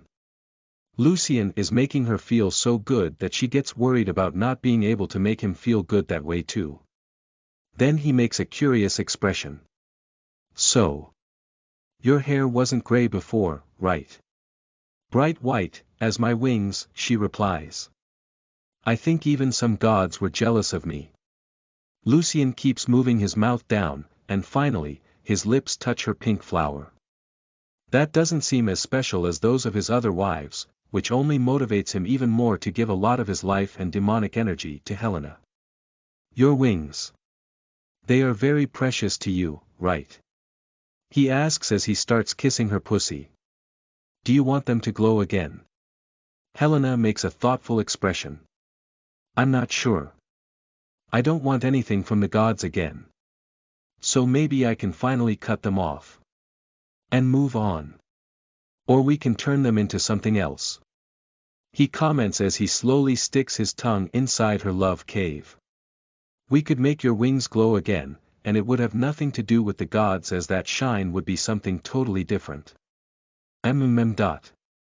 She moans as she feels more and more pleasure, quickly approaching her second orgasm. I don't exactly understand what you mean. Lucien and Helena's tattoos begin to glow purple as he focuses a lot of demonic energy on her body. My light. I'm talking about making your wings glow purple. Glow purple. Helena smiles as that idea actually looks really good. I want this. I would really like that. Then look to the side. He comments as he holds her thighs and moves his tongue wildly inside her love cave, giving her a lot of pleasure and making her have another orgasm. Ah! Helena closes her eyes and moans, just enjoying that wonderful pleasure.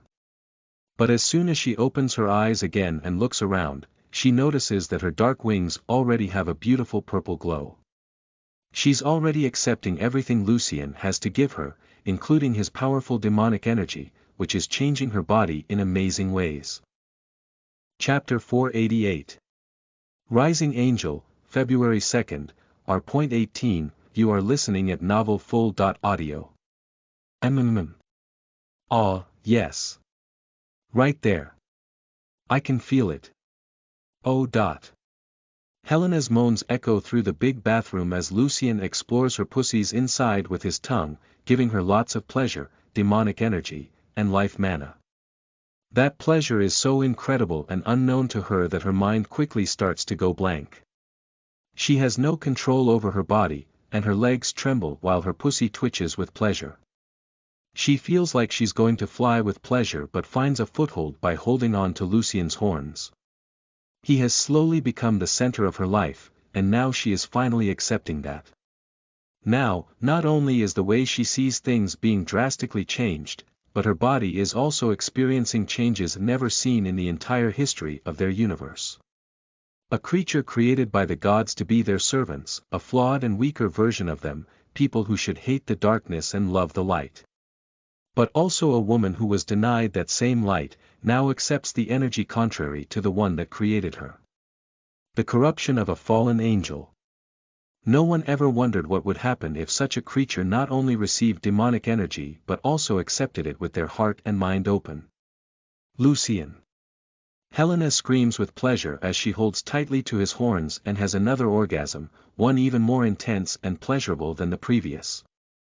Don't hold back. And you can call me hubby if you want. He smiles at her before continuing to lick and suck on her pink flower. Helena's love juices continue to flow from her pussy like an endless river. At first, Lucien didn't find anything special about it, but the better her body feels, the better her nectar tastes. From her third orgasm in a row, Lucien began to experience a familiar flavor, specifically life energy. It's evident that his energies are changing her body rapidly to the point where her dark wings' feathers are glowing purple.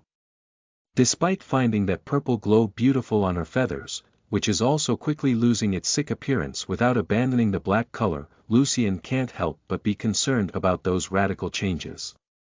He would like Lust to be by his side to tell him that those changes will only do Helena good. But since Lust is buying time with the Leviathan, Lucien can't hesitate. He has to keep giving Helena energy and also receive her spatial mana. Ah!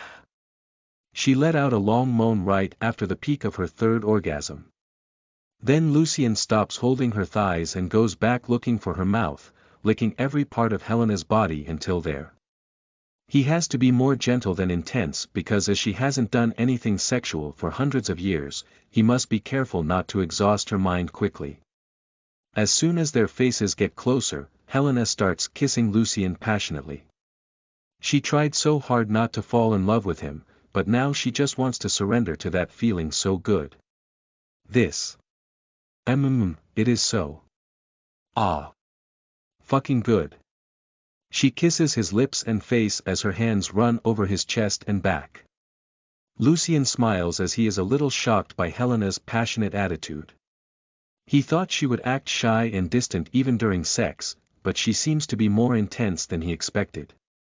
Helena. He tries to stop kissing as he notices her eyes turning purple. His demonic energy is affecting her very quickly, and he doesn't know if that's good or bad. But she doesn't stop kissing and caressing his body. She only now realizes how much she craved for that kind of warmth, for a true connection to someone. She feels that she never gave herself fully to her ex-husband, and yet she suffered a lot from their separation and by losing their daughter. But now, even knowing that the future with Lucien is dangerous and uncertain, she wants to give herself totally to him and enjoy their relationship so that she has no more regrets. What is wrong? She doesn't stop kissing as she asks. He quickly explains. I'm concerned about you. I think my energy is changing your body so fast like never happened before, and... Helena pushes Lucien back and quickly mounts his waist, and covers his mouth with passionate kisses. I feel great. I've never felt so good, so powerful, and so happy. I don't want to stop. We can't stop now.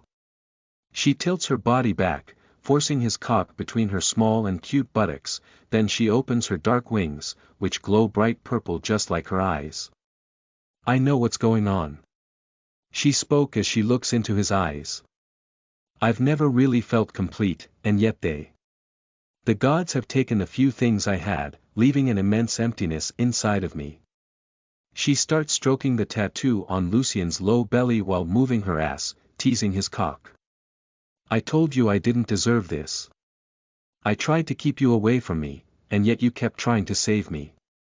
Now you're going to have to fill this void inside me.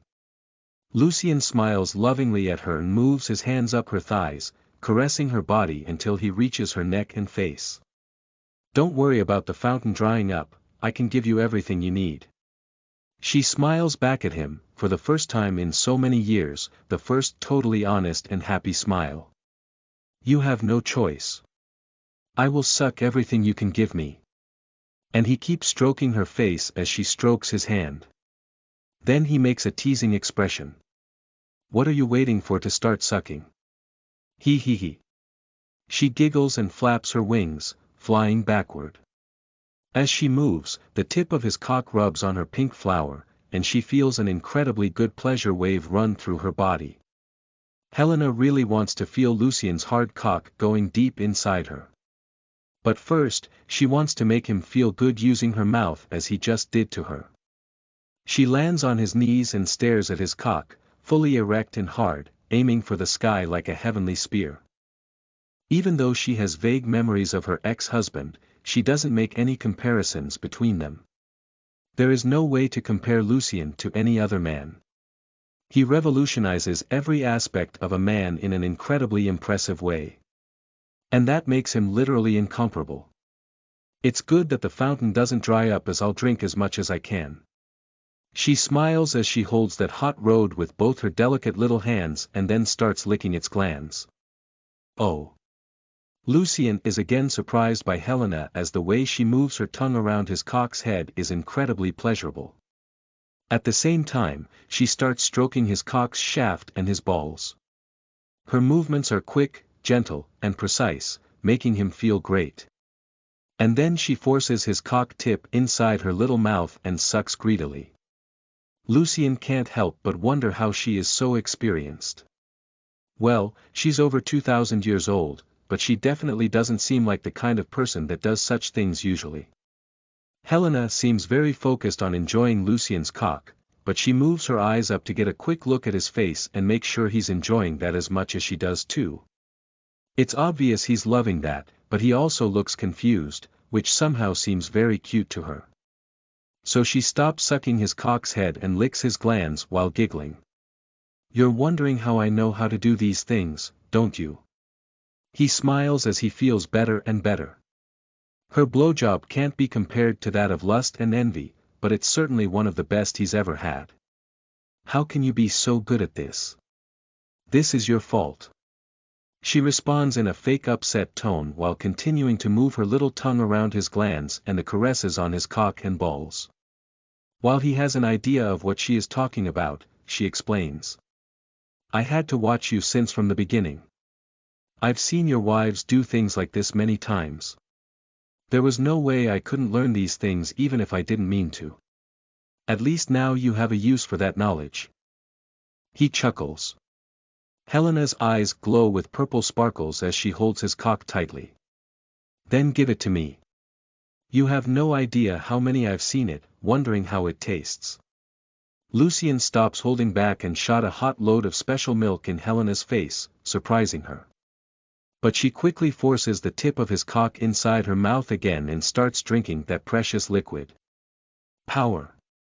She thinks, while at the same time getting addicted to the taste of his cum and the exorbitant amount of energy that comes with that. As her body feels warmer, Helena feels stronger, healthier, and more aroused. Lucien's energy's done inside her body, strengthening her more and more. She keeps moving her hands around his cock and balls while sucking its head, not wasting even a drop of his cum. Before she notices it, 2 minutes have passed. Lucien's incredible life mana and regeneration don't even come close to its limit, but he stops when he notices the bulge in Helena's small belly. Clearly, she is trying to drink more than her body can. She looks at him with a confused and sad expression. Then he smiles. "You need some time to absorb and transform it in your own power. Your belly will explode if you push more now." Helena makes a naughty expression and licks the rest of his cum that is still on the sides of her mouth. "I've seen Mia take more than that, and I'm not much smaller than her. But this is our first time," he comments. She smiles and then flaps her wings, flying straight into the pool. She dives into the water and quickly starts washing her body, especially her face and mouth, because she wants to be clean to kiss him again while they do the whole thing. Whoosh! As soon as she comes out of the water again, Lucien catches her in midair and then pushes her to the ground while spreading her legs with his knees. "You like being in control, don't you?" he asks as he starts kissing her breasts and rubbing his cock over her pussy. She can't contain her moans as she feels that hot and hard rod making her most private part feel so good. "I can't contain myself." Lucien continues to tease her most sensitive parts. "I understand that. Some of my wives also have personalities like that, and I respect that. But I don't accept leadership conflicts during sex. So, what will you do?" she asks as she kisses his face and bites his ear. He kisses her neck so passionately that it leaves red marks over her fair skin.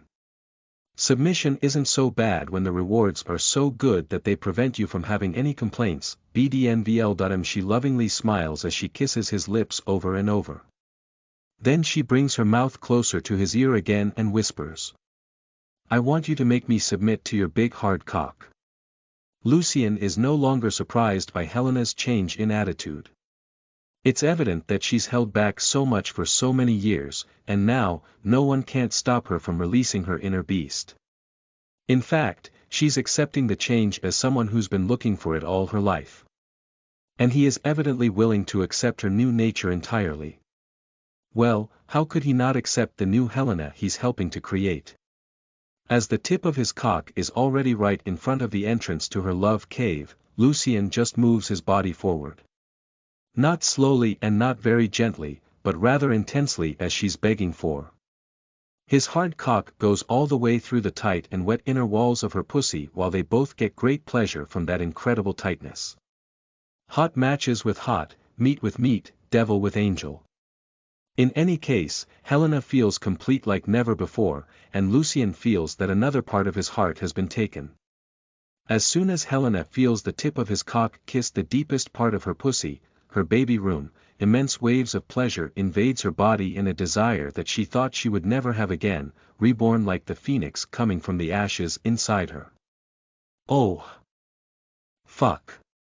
She screams and hugs Lucien tightly as she wraps her legs around his waist, doing her best not to let his cock stop filling her.